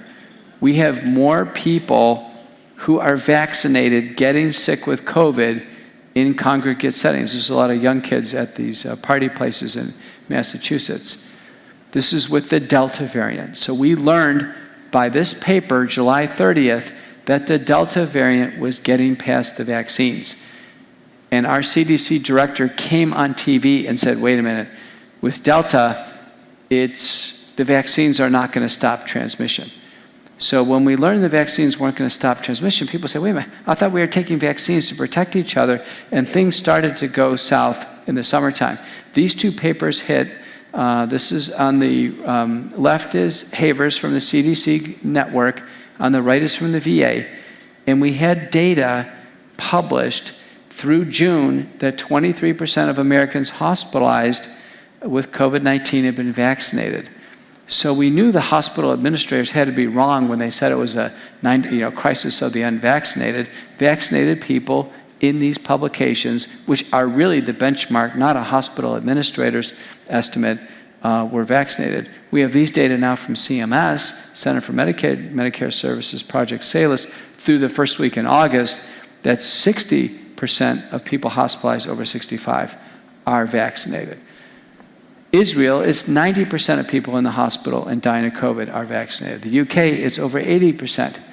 It's obvious the vaccines, once you get to everybody taking the vaccines are not going to be the savior of the COVID-19 vaccine program. In fact, by pushing the vaccines, the governments have created evolutionary pressures on the virus and allowed a dominant variant to go forward. This paper by Neeson and colleagues from Mayo Clinic demonstrated, bunch of 1.2 million sequence samples, that once we get to 25% of the population vaccinated, we basically allow one of the strains to move forward and become the dominant strain because it can more successfully navigate in a vaccinated person. And for us, that was Delta. So by fooling with the diversity of Mother Nature, we'd be better off by having a diversity of strains. We always had some alpha, some beta, some gamma, some lambda, eta. We should actually have a blend, and that's more natural, actually. That's what happened in the pre-vaccination era, as opposed to stimulating a super dominant resistant strain. And that is what happened. The vaccine program basically worldwide promoted this, which is a hyperdominance of Delta. The orange is Delta. We're 100% Delta now. We have Delta, and Delta is far more transmissible than the original virus. The original virus had a transmissibility index, by the way, of about 2 on a relative scale. Delta was 10. Delta's been far more contagious and, in my view, harder to treat than the original viruses, either the wild type or the alpha. Why? The Delta virus, the spike protein, which has 7 mutations with Delta, has basically mutated, and the green part is where the antibody attached. It's basically minimized the exposure of the antigen, and now the antibody, which is the big gray structure, can't bind.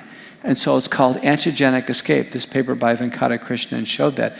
The Delta variant, to some extent, has had antigenic escape, and those who are vaccinated, it's basically holding the virus in the nose and the mouth, but it is not protecting somebody from getting invasive illness, and clearly not stopping somebody from spreading it to the next person. Now we have the Omicron variant, and the Omicron variant is not a transformer. It's Christmas time. The kids hear you talking around the Christmas tree, and you're talking about Omicron, and the kids think it's a transformer. It's not. It's a variant.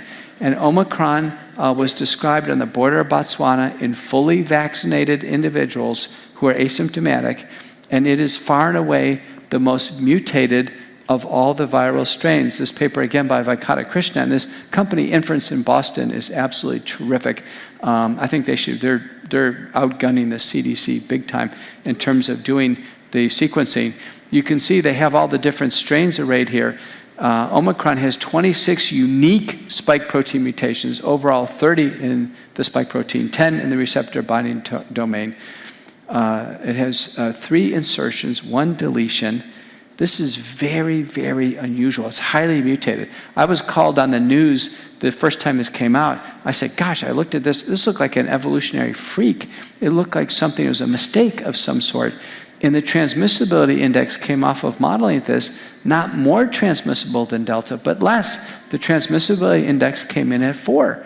So it was interesting. Omicron looked like it's for the first time the virus mutated down in terms of its contagiousness. And then this CDC report just came out on December 10th describing Omicron in the United States. We had a few cases. 79% of Omicron is in the fully vaccinated. Okay, so now we have a situation. We'll see how this goes, but we may have a variant that specifically preys upon the vaccinated based on their configuration of immunity. Remember, the vaccinated only have antibodies against 1 protein. Natural immunity has antibodies against 27 different proteins. So natural immunity is a completely different game.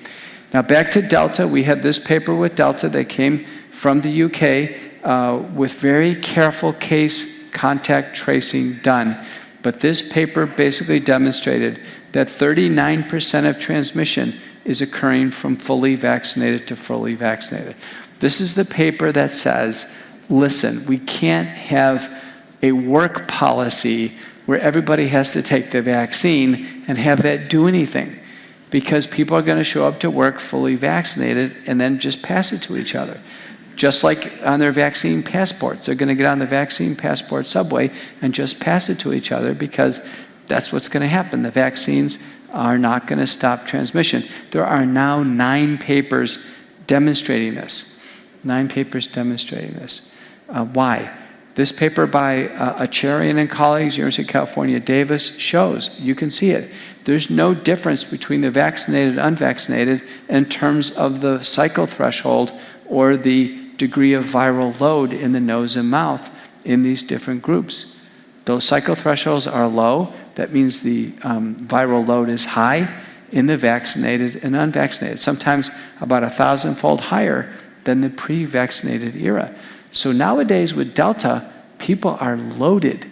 They are loaded. This paper from Wisconsin Department of Public Health, again, everything I'm showing you is about a month or two old, shows again equal viral loads in the nose. They actually took some extracts and they are equally as infectious in a cell culture model. The vaccinated don't provide a whit of protection from somebody else. There are so many people who say, I don't want anybody to come over to my house unless they're vaccinated. We got to show them this and say, listen, it doesn't help. We just can't use the vaccine as some type of lever when the science suggests it's not the case. Look, they tried to vaccinate all the prisoners in this study that just broke out a few days ago, basically, fully vaccinated and not fully vaccinated. The conclusion, this is from Puerto Rico, Salvatore and colleagues, as the conclusion is, as this field develops, clinicians and public health practitioners should consider vaccinated persons who become infected with SARS-CoV-2 to be no less infectious than unvaccinated persons. They did the prison outbreak study.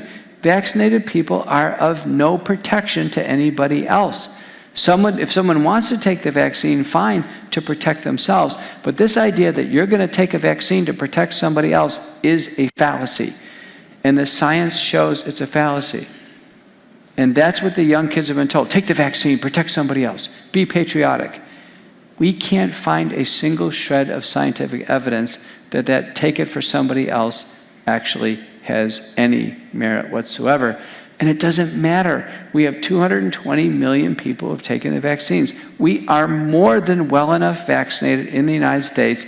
If the vaccines were going to make a difference, we would have seen it. If the vaccines were going to make COVID go away, it would have happened. We have vaccinated a ton of people. Look at our curve.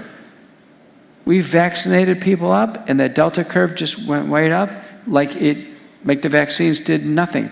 This paper by Subramanian and colleagues analyzed how densely the vaccinated countries are and how do they do with COVID. There is a slightly bad relationship. It's almost as if the vaccines are backfiring. Subramanian's conclusion was charitable and said, listen, to rely on vaccination as the only approach needs to be re-examined. One could come with a more severe conclusion that worldwide mass vaccination is backfiring. So we need a pivot to early therapy for COVID-19. And I've said, and I presented this to American people when I testified in the Senate, we should always have had 4 activities going on in pandemic response with teams of doctors. Pillar number 1, stop the spread of illness. Turns out there are pretty good measures to do it now. Cleansing the nose and the mouth. Not hand sanitizer, not masks, and not social distancing. It's actually cleansing the nose and mouth. That's pillar number 1. Now we learned that, to be fair, we learned that late. We learned that late, but that's what it should have been. Pillar number 2, most important, treat the illness early at home to prevent hospitalization and death. There's only 2 bad outcomes, hospitalization and death. That's it. If someone could get through COVID-19 at home, I think most people would say, listen, I'll get through it. As long as I don't go in the hospital and die, I'm good. Do you know that not a single leader in the world could articulate that as the problem? So early on in COVID-19, I was on these task forces. I was trying to get grants. I dropped all my research program. I reorganized my research team to be a COVID team. I was doing everything I could to do my part in the pandemic. And I said, listen, we're going to stop these hospitalizations and deaths. I'm going to put a team together internationally. I'm going to figure out how to do it. I'm going to put together like-minded people. Do you know not a single leader was able to say that? Trump couldn't say that. Biden couldn't say that. Surgeon General couldn't say that. No one could articulate the problem. The problem was people were hospitalized, being hospitalized, and dying. If we can't articulate the problem, we sure as heck can't find a solution to it. We had a global, colossal failure in leadership. Global. If you can't, they couldn't articulate the problem. To this day, there's no articulation of the problem that people are hospitalized and dying.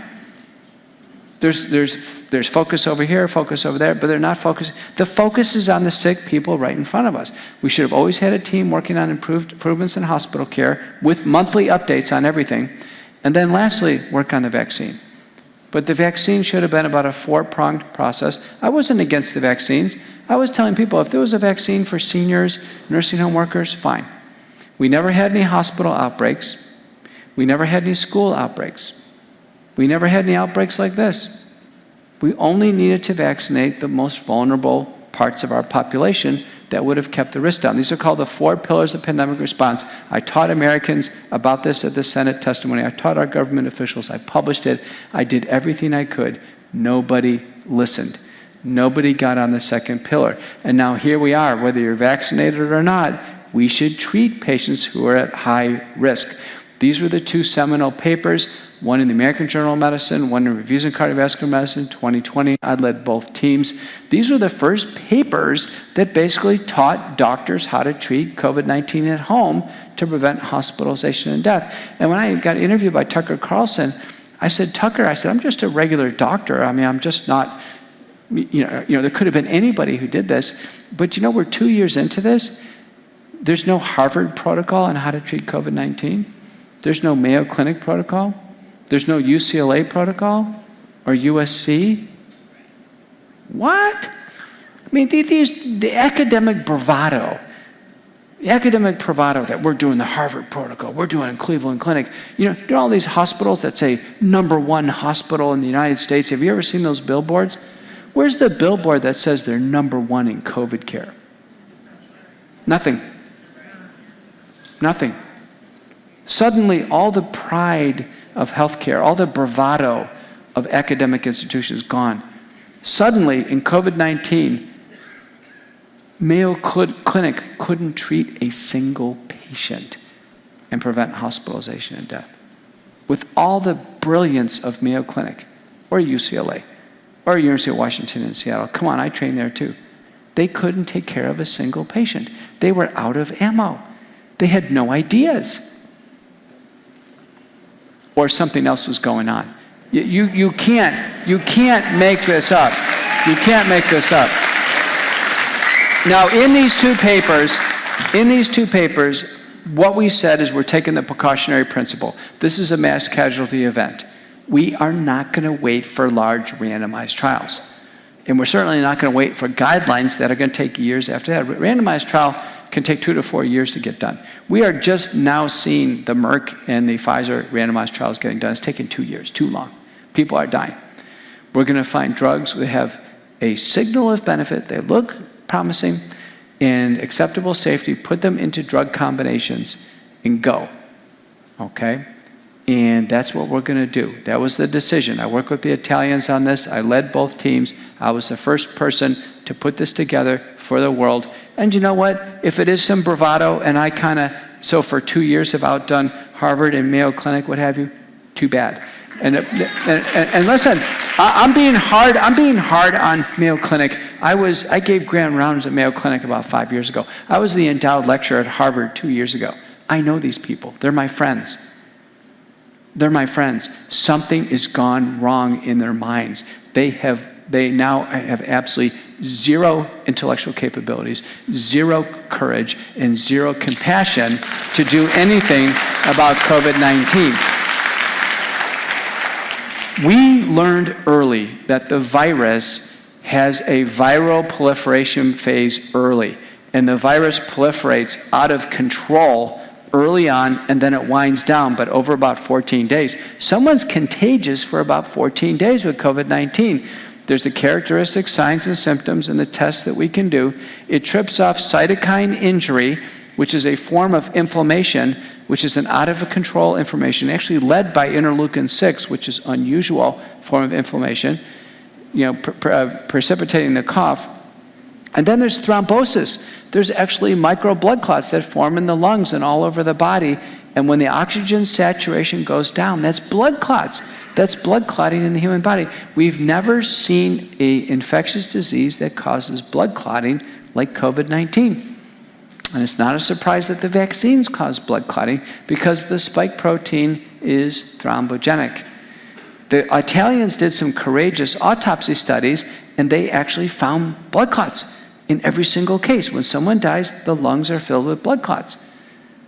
And that really helped us understand what's going on. So I knew this was a really critical diagram.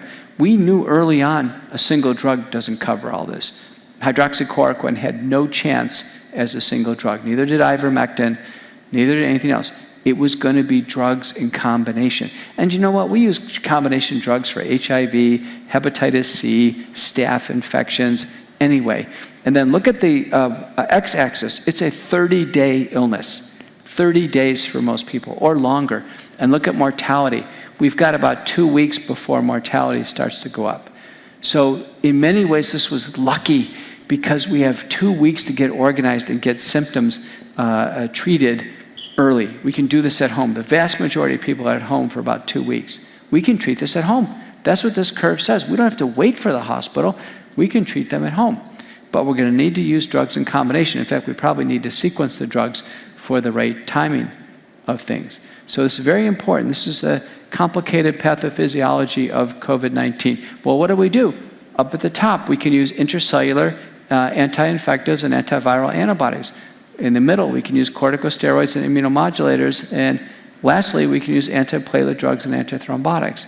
That's called sequenced multi-drug therapy for COVID-19. It's done anyway late in the hospital. Why not advance it early and prevent the hospitalization altogether? So here is the protocol. It's about a year old and it needs to be updated with some advancements. But what's done is, and this is the most widely used protocol in the world, that's now actually copyrighted, the McCullough protocol, even though it wasn't my idea to do it. It was done on my behalf by one of the big treatment companies. But when there's suspected illness, we self-quarantine at home. We start povidone iodine nasal washes, dilute povidone iodine. In fact, they're actually done now every 6 hours. We wash the nose and the mouth. That means taking very dilute betadine, squirting it up the nose with a bulb syringe, sniffing it back and spitting it out. I know it sounds gross, but you've got to get it up there and kill the virus. The Delta is absolutely replicating like crazy in the nose. It's not hand sanitizer, won't do anything. We don't need to sanitize pizza boxes. It doesn't come that way. It comes right in. Seriously, we did some really ridiculous things. We know it's all about the nose right now. Do you know that the clinical trial I'll show you was done in Bangladesh? Bangladesh has got 160 million people living in tight conditions. They have zero COVID now. They have knocked it out because they realized it's a nose infection.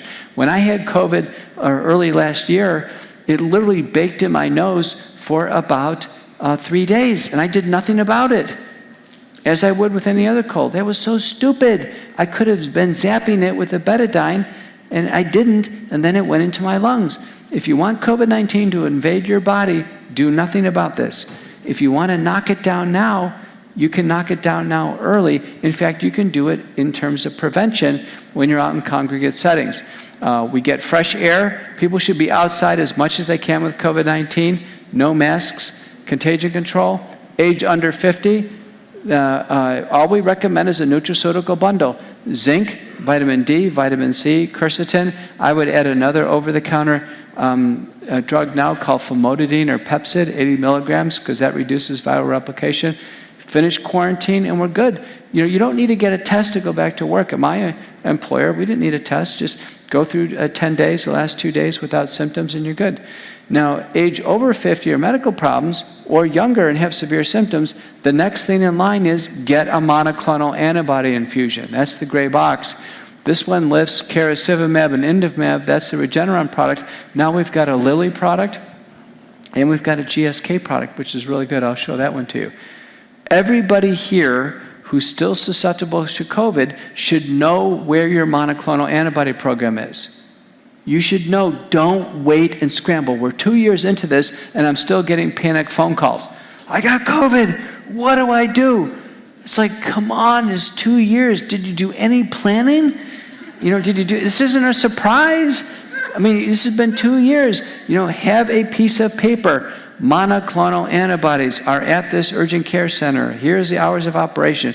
Do I need a doctor's order or do I not? Be ready to get monoclonal antibodies. Former President Trump got them. Governor Abbott in Texas failed the vaccines. He got them. Joe Rogan, I was just with him. He got them. Aaron Rodgers, quarterback, our nemesis for Dallas Cowboys, he got them. What does that tell you? People do great with monoclonal antibodies. Anybody here over 65, you get COVID-19, on day 1, get a monoclonal antibody infusion. They're provided free of charge by the government. It's a 1-hour infusion. They're like miracle drugs. Why would you wait on this for a week? Get a monoclonal antibody infusion. It's so important. Age over 50, medical problems, you get in that camp too. Now, if we take the monoclonal antibody, we can actually skip the next box. If we don't have monoclonal antibodies, we should start with hydroxychloroquine, supported by over 300 studies. It has a modest effect.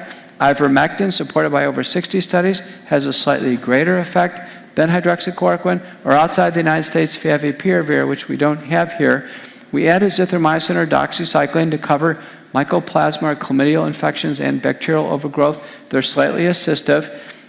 We use inhaled budesonide throughout, a steroid. On day 5 of respiratory symptoms, we add prednisone. We use colchicine, an anti-inflammatory now throughout for 30 days. And then we use full-dose aspirin all the way through for 90 days for most patients.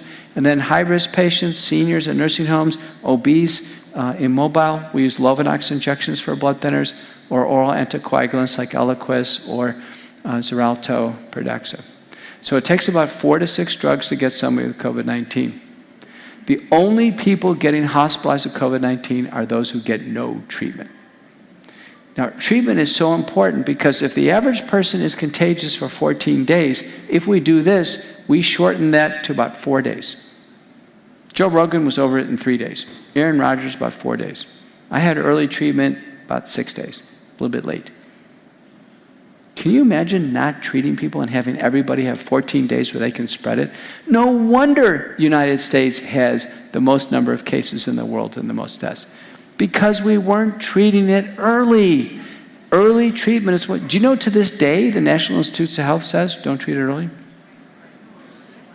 You can think about that, early treatment is absolutely, completely supported by multiple agencies at this point in time. The Association of American Physicians and Surgeons, the American Frontline Doctors, Frontline Critical Care Consortium, and the Truth for Health organization. So if the NIH and AMA and IDSA are not with us, it doesn't matter because there's enough data now that this is the way to go. The advance on the oral and nasal povidone iodine or dilute betadine is really strong. This is a review paper just showing how effective it is. Just like almost any hand sanitizer kills the virus, we should have been trying to kill the virus in the nose from the start. Any one of you who are still susceptible at this point in time, when you go home tonight, why don't you just get some dilute peroxide or dilute betadine, very dilute, squirt it up the nose, sniff it back, spit it out, clean yourself up, you're done. That is far more effective than hand sanitizer in taking away your risks. Here are the tools that you use. Some people just do a little shotgun of it. In general, 2 teaspoons, 6 ounces of water. I'll provide this to Renee so you have it. We have a little information sheet. But the data are very important. This is a prospective randomized controlled trial. This is the gold standard of science. Look at this study. This is 303 people in each group randomized to the povidone iodine versus control. Everybody's PCR positive. Look at day 3. Look at povidone iodine. It drops the positivity rate way down compared to control. Day 5 and day 8. Look at the blue bars. Povidone iodine is massively effective in reducing the PCR positivity, meaning it's dropping the infectivity of the individual and dropping the viral load. And it translates into incredibly good clinical outcomes. Those hospitalized, needing oxygen or worse or death, there's no doubt about it. Povidone iodine, that means that's not even an oral drug. That is something simple that everybody can do at home. So we are on this big time. Now, if you have a hyperfunctioning thyroid, Graves' disease, a hyperfunctioning nodule, or pregnant, or iodine sensitive, stay away. You can use dilute hydrogen peroxide with some lug oils, iodine, but betadine, simple betadine, 10% povidone iodine, dilute it down to less than 1% solution. That little bottle that you can buy on Amazon for $7 is massive. They are relying on this worldwide, and we are behind. I'm behind on this. We need to get on the oral. You know, I learned this from our sinus doctors and our dentists. They say they've been doing this the whole time. They do this for sinusitis anyway. It's not a new invention. It just works incredibly well for COVID-19. Beyond that, for older people, the monoclonal antibodies, these are the data from the GlaxoSmithKline product, sotorivimab. And remember, Operation Warp Speed brought us the vaccines, but they also brought us the monoclonal antibodies. Unlike the vaccines, the monoclonal antibodies are winners. Look at this trial. This drug, prospective randomized placebo-controlled trial, 500 milligrams of the antibodies, 85% reductions in hospitalization and death. Who wouldn't get a 1-hour antibody infusion and go home and get the assurances that it's going to be so much easier to treat with the additional drugs? We'll use the additional drugs like prednisone and colchicine and doxycycline, etc., because the FDA tells us to. The FDA has regulations that say doctors should use drugs off their original advertising labels when we're fulfilling an unmet need. So every time a doctor prescribes hydroxychloroquine or ivermectin or colchicine or whatever, they are doing it in line with the FDA guidance. The FDA agrees doctors should prescribe drugs off-label. Remind this to your pharmacists who are refusing to deliver you your drugs. They are not doing their duty. Their doctors are. The doctors are appropriately prescribing drugs off-label. There is a COVID-19 treatment guide that's been around for over a year. This is the AAPS guide. FLCC has their own guide.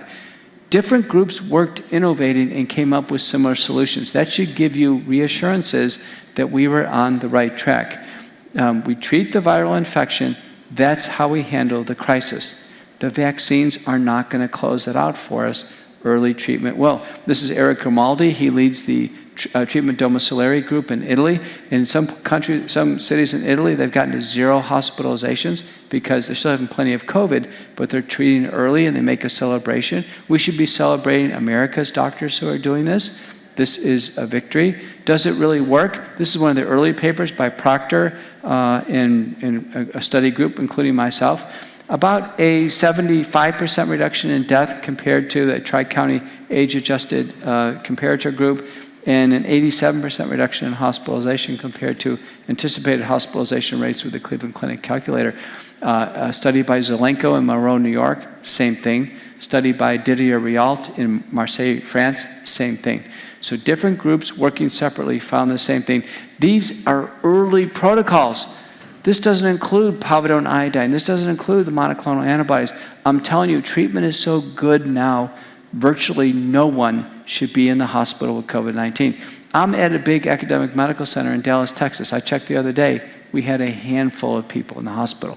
The hospitals are not overrun. The hospitals are not overrun. I was asked to be on the news today where a news station called me. I just got out of the airport here at Fresno. And they said, Dr. McCullough, what do you think about Biden's comment that it's a dark, deadly winter for the unvaccinated? And it's obvious almost like childlike fear-mongering, right, at this point in time. And I said, I think I have a joyous message for America. And the joyous message is that we can treat COVID-19. We can get through this. It's not a dark, deadly winter. I mean, we have to work our way out of it. Now, almost anything done in the nursing home, this analysis by Paul Alexander has shown, has about a 60% reduction in mortality. So nursing homes, this is just the early drug protocols. Nursing homes should be stocking these antibodies. Nursing homes should have ivermectin or hydroxychloroquine and the other drugs. If you have a family member in a nursing home, why don't you call the nursing home director and say, what are you doing for COVID? What's your COVID protocol? Are you treating nursing home patients in the unit? And if you are, what's your protocol?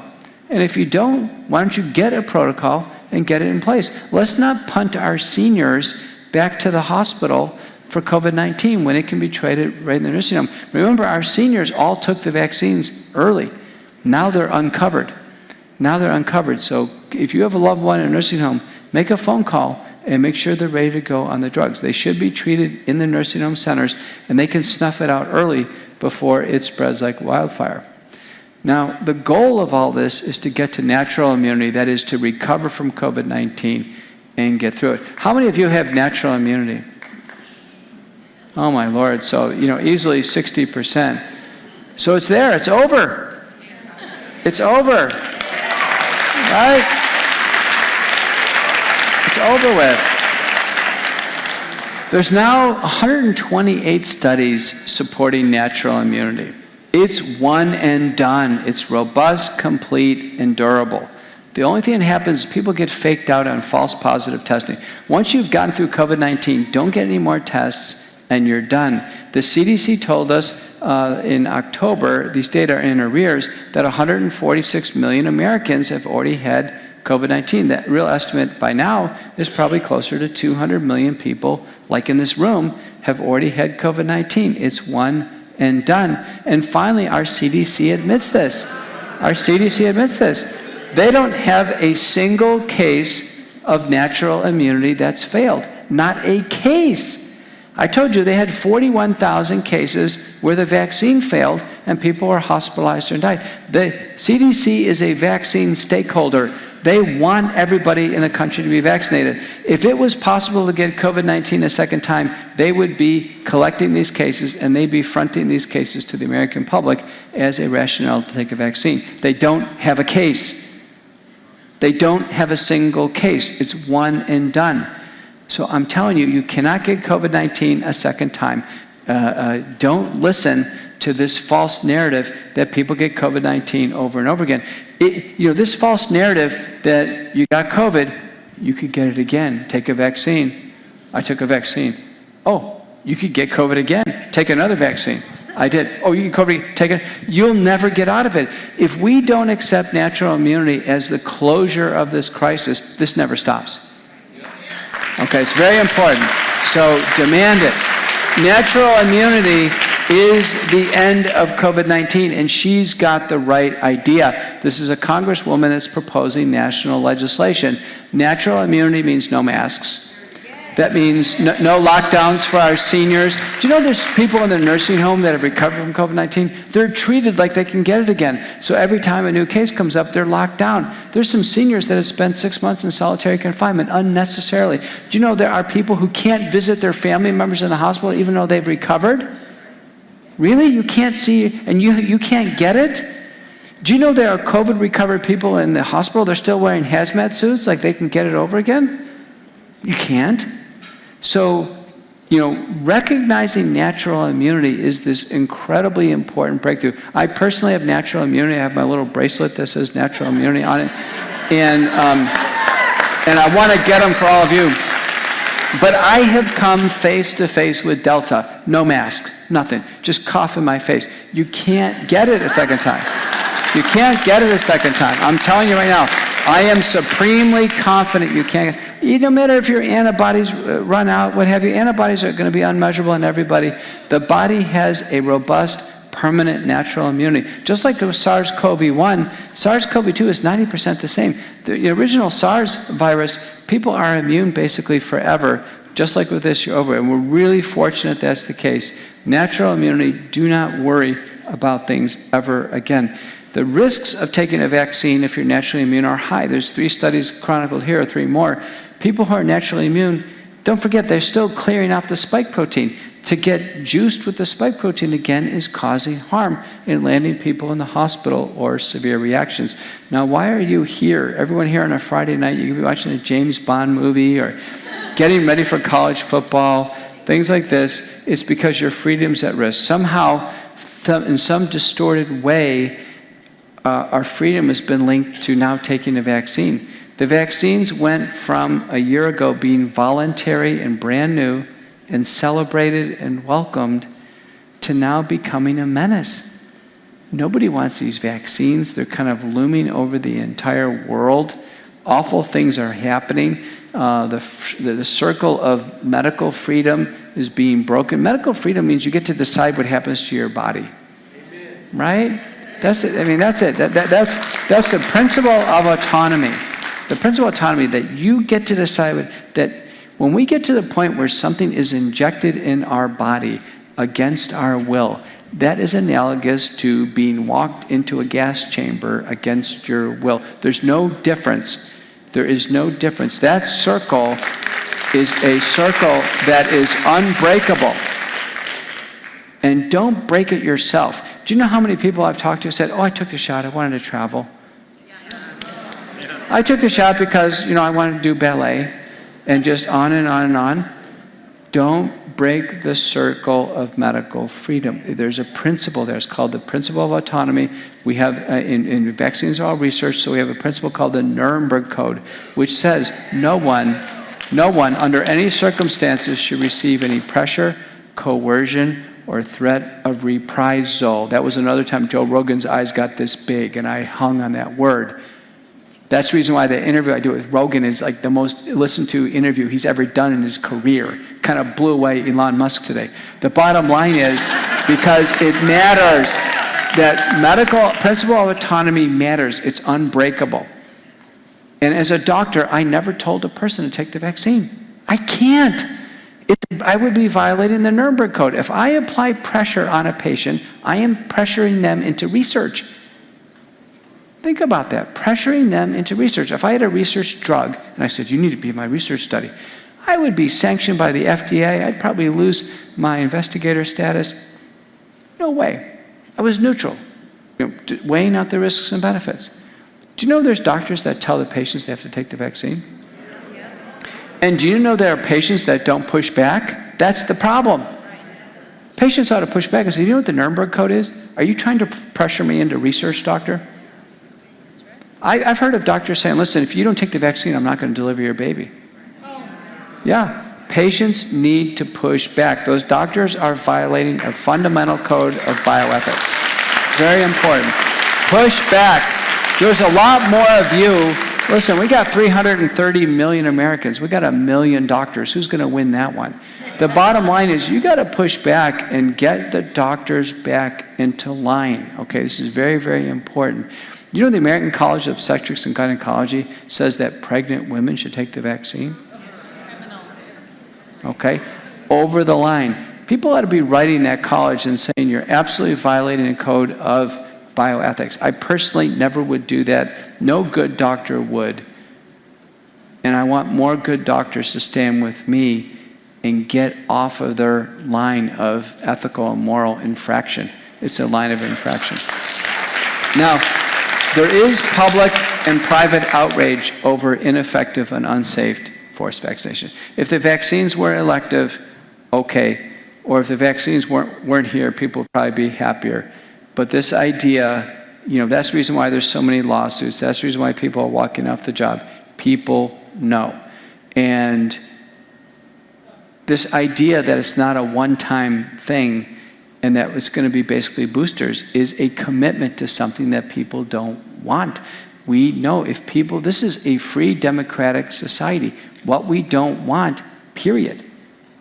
Forget all the science and the debate. We don't want it. We're not going to get it. There was no election where we voted on mass vaccination, right? So this is where the voice really matters. We have not had a voice because of censorship, and it started with this, the Trusted News Initiative. This was announced December 10th. This was a coordinated effort by the BBC, CNN, MSNBC. They said, listen, we're going to decide what's information and misinformation, and anything that could cause vaccine hesitancy, we're going to put down, including early treatment, information on safety, and YouTube and Facebook. This was done in the open. This was done in the open. They were going to promote and railroad the vaccines, and they were going to do anything to squelch vaccine hesitancy.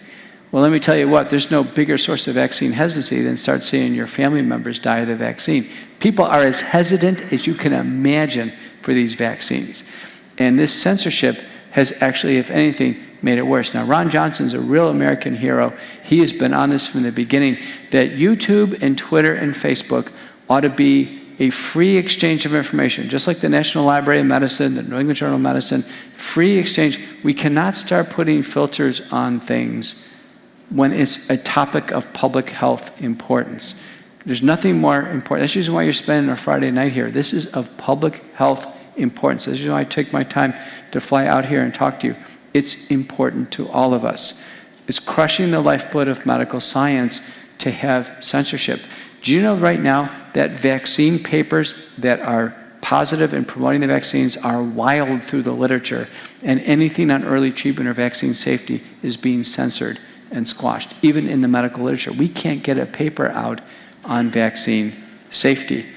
The CDC is stacking the deck by telling the vaccinated that they don't need any testing.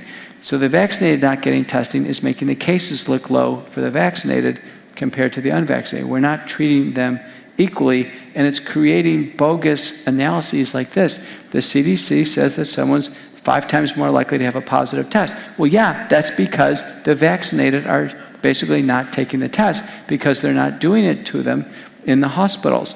So the CDC is creating a false narrative. They've created a whole series of false narratives, and now everybody's fully participating in it. Our president said it's going to be a dark, deadly winter for the unvaccinated. That is about as much fear-mongering that could ever come out of the mouth of a president. Okay? Probably one of the most important 17-minute videos I've watched, and I've watched a lot of videos in the last 2 years, is one that just came out about 2 months ago. And the professor is Matthias Desmet from the University of Ghent in Belgium. And now there's a paper out by Mark McDonald in LA, child psychiatrist, called United States of Fear. But they both describe what's called mass formation psychosis. This is important. So what Desmet said, and he was late in recognizing, he's kind of mad at himself, he didn't pick it up earlier, but we are in a mass formation right now. That explains everything, basically. Mass formation occurs in those mass cult religious suicide where the solution is everybody commits suicide. Mass formation occurred in Nazi Germany when the solution was to basically just kind of gas everybody in the gas chamber. That's mass formation. And there are 4 elements to it. 1 is a prolonged period of isolation. We've had that. Number 2, we've had things taken away from us that we enjoy to do. Got that. Number 3, we've had constant free-floating anxiety. Like today, our president saying it's going to be a dark winter. Can you imagine the seniors listening to that and being terrified of the next week? Injecting fear. The news cycle. I'm a frequent contributor to Fox News. And I can tell you, I talk to the producers and some of the media people, but when I go on Fox News, I focus on the science, but I focus on giving a joyous, happy message that we got this, that we can get out of it, not a message of doom and gloom. This constant free-floating anxiety is fueling this mass formation, but the capper in mass formation psychosis is the solution. The solution must be a single solution given by an entity of authority. In this case, this is worldwide. The solution is the vaccine. And there's no limit to the absurdity of the solution. It's very important. No limit to the absurdity. None. So you can think about the absurdity. I already had COVID-19. I can't get it again. Take the vaccine. I have a blood disorder and I have blood clots in my body. Take the vaccine. You can think of it, well, I want to take the best vaccine. Doesn't matter. Take a vaccine. Kids can't get COVID, serious COVID. Doesn't matter. Vaccinate them. See, the solution, there's no limit to the absurdity. I took the vaccine. Wear a mask anyway. There's no limit to the absurdity. So we're in mass psychosis. There is an absurd solution. And there's a lot of things tangled up, but we're in mass formation. And people have asked Desmet, listen, this is terrible. It looks like in medicine, there's about 500 doctors that know what's going on. There's 500 doctors that actually know what's going on in the United States. There's 1 million doctors that are in this mass formation psychosis. People ask him, How do we get the doctors out of it? He goes, that's not different. There was the vast majority of doctors in Nazi Germany were in the mass psychosis. They were helping with all this Nazi research. They were helping with the gas chambers. That was all part of mass psychosis. Same thing's going on right now. The doctors are helping with this mass vaccination program and all the doctor societies. We're in it. 500 doctors know what's going on. I'm one of them. That's the reason why you're here. You're frustrated with your doctors. So what Matthias Desmet says, we asked him, said, how do you get out of it? He says, the only thing that you can do is what's called relatedness. Pick something that's relatable that the person can relate to. You can't do confrontation. Confrontation doesn't, it's got to be something relatable. So we're trying to find sports or something where it's relatable and get people out of their mass psychosis. We need some third example that we can work with. Anybody who has good ideas, let me know. But he said that it's unlikely that working on relatedness is going to bring people out of the mass psychosis. He says it almost always ends in mass death and destruction and disease. He says it's inevitable because you can't stop it. You can't stop it. There's too many people who are in the trance, and it just keeps going and going. You can see it right now. I mean, you can look all over and see what's going on. The tension in the media, we've taken our case to the media as much as we possibly can. I told you there's 500 doctors. There's maybe 5 of us who can get on national TV in the whole country.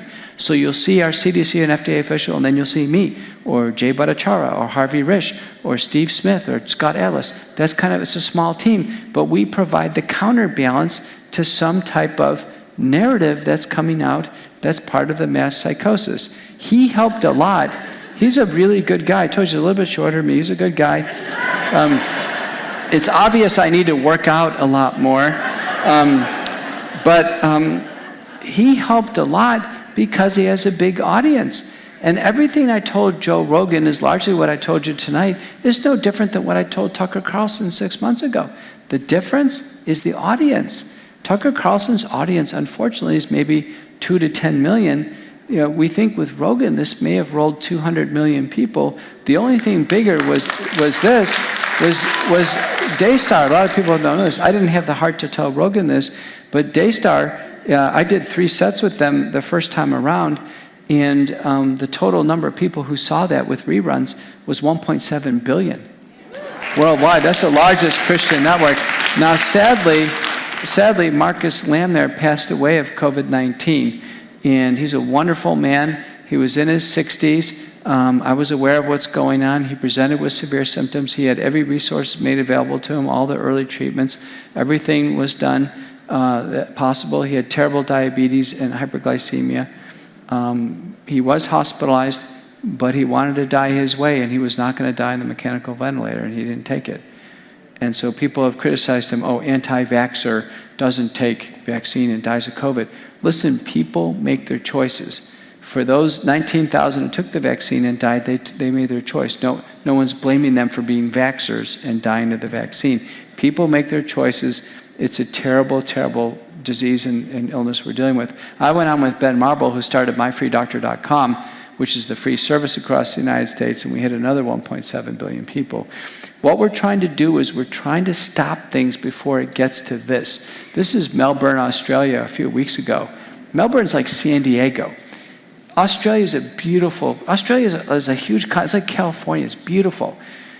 They have hardly any COVID. They have more vaccine deaths per day than they have COVID deaths. They have far more myocarditis pediatric hospitalizations than they have kids getting sick with anything else. Australia is in a mass psychosis. The problem is in their mind. It's not COVID. It's a mass psychosis in their mind. They're walking themselves into camps right now. They're walking themselves into unvaccinated camps right now. They have progressively screwed up their entire way of thinking in terms of lockdowns, restrictions, messing with each other's finances, shooting rubber bullets at each other, you name it. It's a mass psychosis. There's nothing wrong. There's absolutely nothing wrong. If they stopped tomorrow and just went about their business, every so often there'd be a COVID patient, just treat them, they'd be good. but they are in a mass psychosis and they can't find any way out of it. They literally are walking themselves into the first stages of concentration camps, right before our very eyes. The reason why we're here tonight is let's break this right now. Let's stop this right now. Let's not get to that, okay? A lot of people ask, what is going on? How did this start?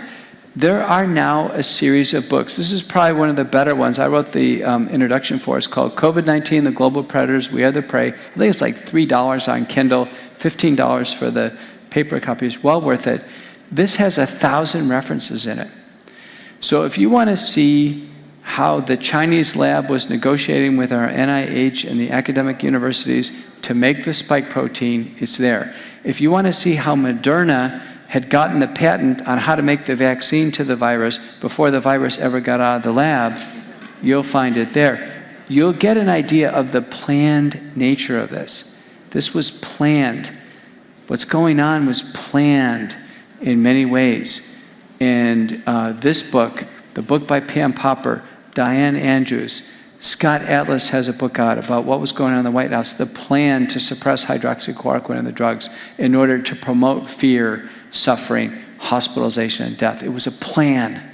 It was a plan in order to railroad the vaccines on the population. It's an execution of a plan. And then the final book that just came out is Robert F. Kennedy, and the book about our director of the National Institutes of Allergy and Immunology, of which he was very generous. I think I'm the most frequently mentioned doctor in that book. So I want to finish and conclude by saying the COVID-19 pandemic is a global disaster. Its pathophysiology is complex. It's not amenable to a single drug. The pre-hospital phase is the therapeutic opportunity. Early therapy with sequenced multi-drug therapy is multi-drug regimen, reduces the risk of hospitalization and death. We work with EUA and fully approved drugs. We'll welcome the Pfizer and Merck drugs if they make it in. That'll help us basically ride through the pandemic. The genetic vaccines, Pfizer, Moderna, J&J, are unsafe. They don't protect people sufficiently against death and hospitalization, in my view. And censorship and reprisal are working to crush freedom of speech, scientific discourse, and medical progress. Now, a few months ago, I had a wonderful trip to Independence, Kansas, and I had a short night. I stayed in a cabin. This wonderful gal, Jan Elson, said, Dr. McCullough, I want you to stay in my cabin. And she had the most incredible painting on the wall. And I looked at this painting, and it's amazing. So there is an angel, and she's weighing out, I think, the risks and benefits and discerning what we discern tonight. Our country's future lies in the balance. And there we are coming in, roaring like a lion. We have to be unbreakable. We have to be relentless. I mean, that's the reason why I'm personally in the media as much as I can. This is no joke. If we don't all now take action, I mean action, you better talk to 5 more people. You better go talk to your doctor. So I want to make an appointment to see you. I want to review this safety information. Do you really think these vaccines are safe? You're not really pushing them, are you? You're not violating the Nuremberg Code, are you? If you are, why don't you stop? For me, why don't you stop violating the Nuremberg Code? We've got to begin to bring the doctors back. Doctors are going to be key. If we bring the doctors back, we can probably end this thing. But if the doctors are co-opted and the hospitals are co-opted through this regulatory capture that's going on with the flow of funds, as well as the mass psychosis, we're in deep trouble. So my last point is, I think, based on the totality of everything I've said, and with really my clinical and ethical and moral constitution, I really feel that we are completely and totally supported by these following actions. We should drop all vaccine mandates immediately. Gone. Now, Judge Doughty in the Sixth Circuit Federal Court relied on my testimony and the testimony of Jay Bhattacharya from Stanford in overturning all the Biden CMS mandates for the whole country. Okay. Now, Biden administration just appealed these to the Supreme Court, and in the appeal tried to reinstitute them today. Okay, they need to be fought aggressively. Okay, because we need these gone. We need to prohibit all forms of pressure, coercion, and threats of reprisal, which are mandates. Ban all forms of vaccine discrimination. We need to pause Pfizer, Moderna, J&J, and do a thorough safety review. They're not safe to be on the market. Today may have been the first step by saying, listen, J&J is kind of going to be de-emphasized. We need to begin vaccine injury treatment centers at major medical centers. We need research. We need randomized trials. We need to recognize that these people have been injured. This is worse than a war. We're going to have more vaccine injured people than Vietnam or Korean or Afghan war veterans or Iraq war veterans. This is going to be a war, like a wartime. And then we need to have nationwide pivot to early treatment to close out the pandemic.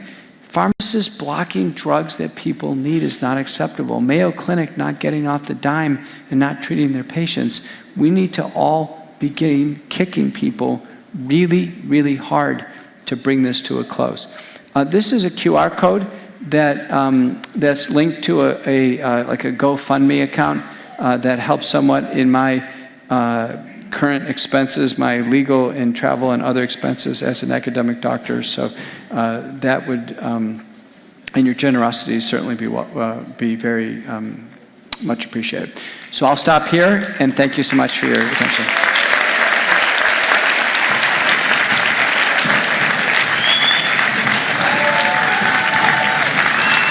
Okay, thank you.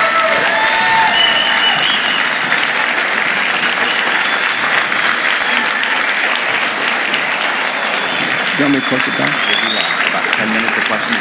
Okay. Thank you. Dr. McCullough, thank you so much for your patriotism and your courage. We're going to take about 10 minutes of questions. We'll do 10 minutes of questions.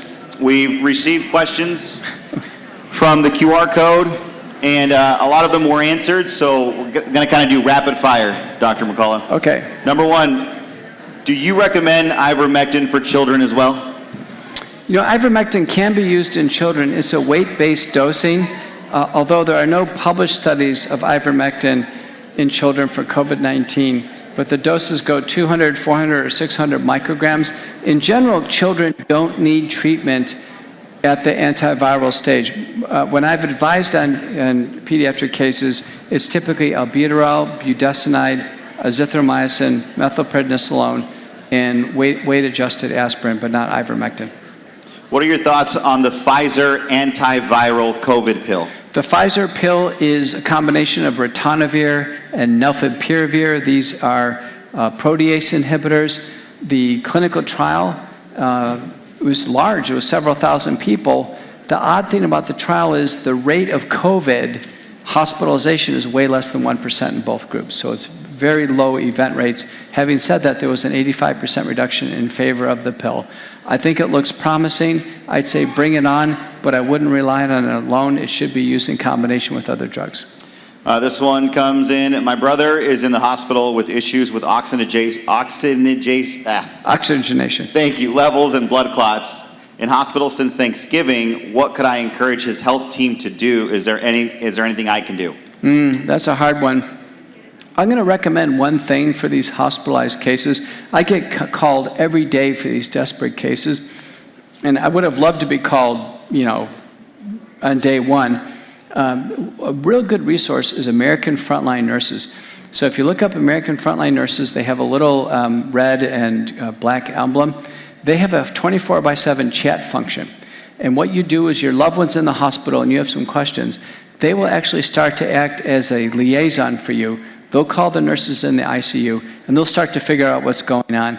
And that will help you as a patient advocate make sure that they're getting the best care possible. I think they're a great service. Doctors, we're just overwhelmed. I can't take another ICU call, but American Frontline Nurses are doing a good job. Yeah. When does taste and smell return after surviving COVID? Can be months. Taste and smell can be 3, 6, 9 months afterwards. The spike protein really fries the olfactory nerve. Do the early treatment protocols work for vaccinated individuals as well? Yes. Is there a way we can get your slides? Yes. Renee Powers will email them to everyone once I email them to her from the hotel tonight. No pressure, Renee. How do you confirm natural immunity?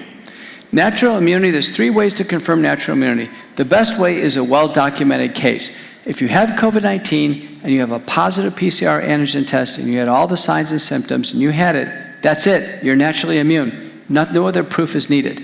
Now, if you missed having a test, you're not sure, but you can hit one of the antibody tests.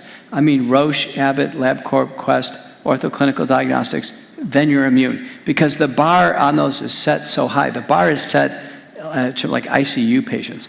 So it's hard to hit the antibodies, but if you hit the antibodies, you're naturally immune. If you can't hit the antibodies, then your final step is to do the T-detect test, T-detect, and that looks for next generation sequencing changes in your T cells to see if you've had COVID-19. That's a very good test too. But the antibodies fade in everyone, and the antibodies themselves are not a reliable indicator when they're negative. They're only helpful when they're positive. And I got called by the NFL today, believe it or not, and they say, well, now they've picked a certain antibody level that their players are going to have to hit an antibody level, otherwise they have to take boosters. I said, there's no data to support that at all, and trying to juice an antibody level and just exposing people to more vaccination is just awful. I feel sorry for them. Okay. Why do we not hear anything about the history of Dr. Fauci and his fraud with AIDS, and how is he using the same tactics with COVID? You know, I'm not an expert on that person in the government, though. I had a really eye-opening dinner with Scott Atlas about a month ago. We presented at a symposium. I said, Scott, what went on? I mean, what's going on with the people in the federal positions? We don't see teams of doctors. There's nobody at my level of competence there or at his level. And he goes, listen, I showed up to every meeting. He goes, I did what Peter McCullough would do. I had all the data analyzed. He goes, those other people showed up with nothing. They analyzed nothing. He goes, they basically were just exercising talking points. I said, Scott, are you telling me that what America sees on TV every night is incompetence? He said, yes. He goes, it's a crisis of incompetence. He thinks they genuinely want to help the country, that they're genuine in their intent, but he believes they're grossly incompetent. They've never seen a COVID patient. They've never treated COVID patients. They're not looking at any of the data. All the data I showed you tonight, I asked him, I said, Scott, do they even know about the Wisconsin study? Do they know about the Acharian study? Do they even know? He goes, they don't even know about these. He says that it's a crisis of the incompetence. So you know how this is going to end. This always ends just like Enron or anything else. In the end, there's going to be a toppling that occurs. It has to. And being a division head at the NIH is not a very high position. It's not. And it's not like there's an installation of a higher position. It's not. So, if that person wanted to go back to his old job doing allergy research, then he can do that. But it's not like he's in some type of locked in high position. That can be turned off tomorrow. Okay. Last 2 questions. As a school board member, how do you fight back against the mandates but remain non-confrontational?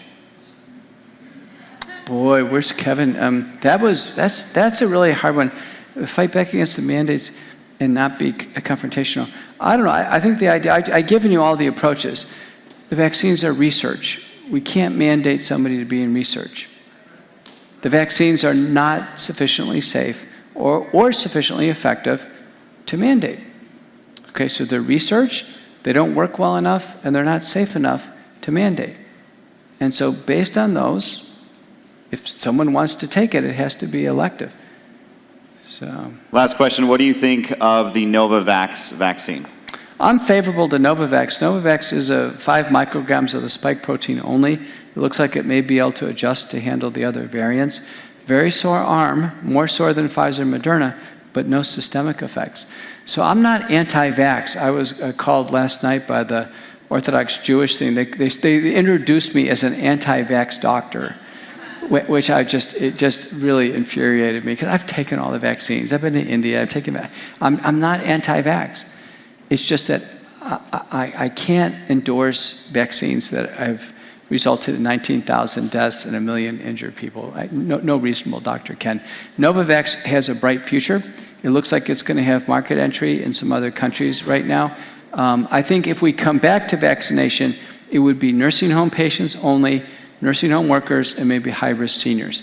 But we should never try to blanket a young population with vaccines, and clearly not children. It's turning out to be a disaster. Dr. Dr. Peter McCullough, thank you so much. Thank you. Thank you so much. One of the questions was, can individuals watch the speech today? Yes, it was recorded on children'shealthdefense.org. Children'shealthdefense.org, under events. All right. Give one big round of applause again for Renee. Thank you so much. Thank you. Thank you. Thank you. Thank you, Tower District. Thank you. Okay, so how about if I'll take questions down here. I'll take this off before I forget.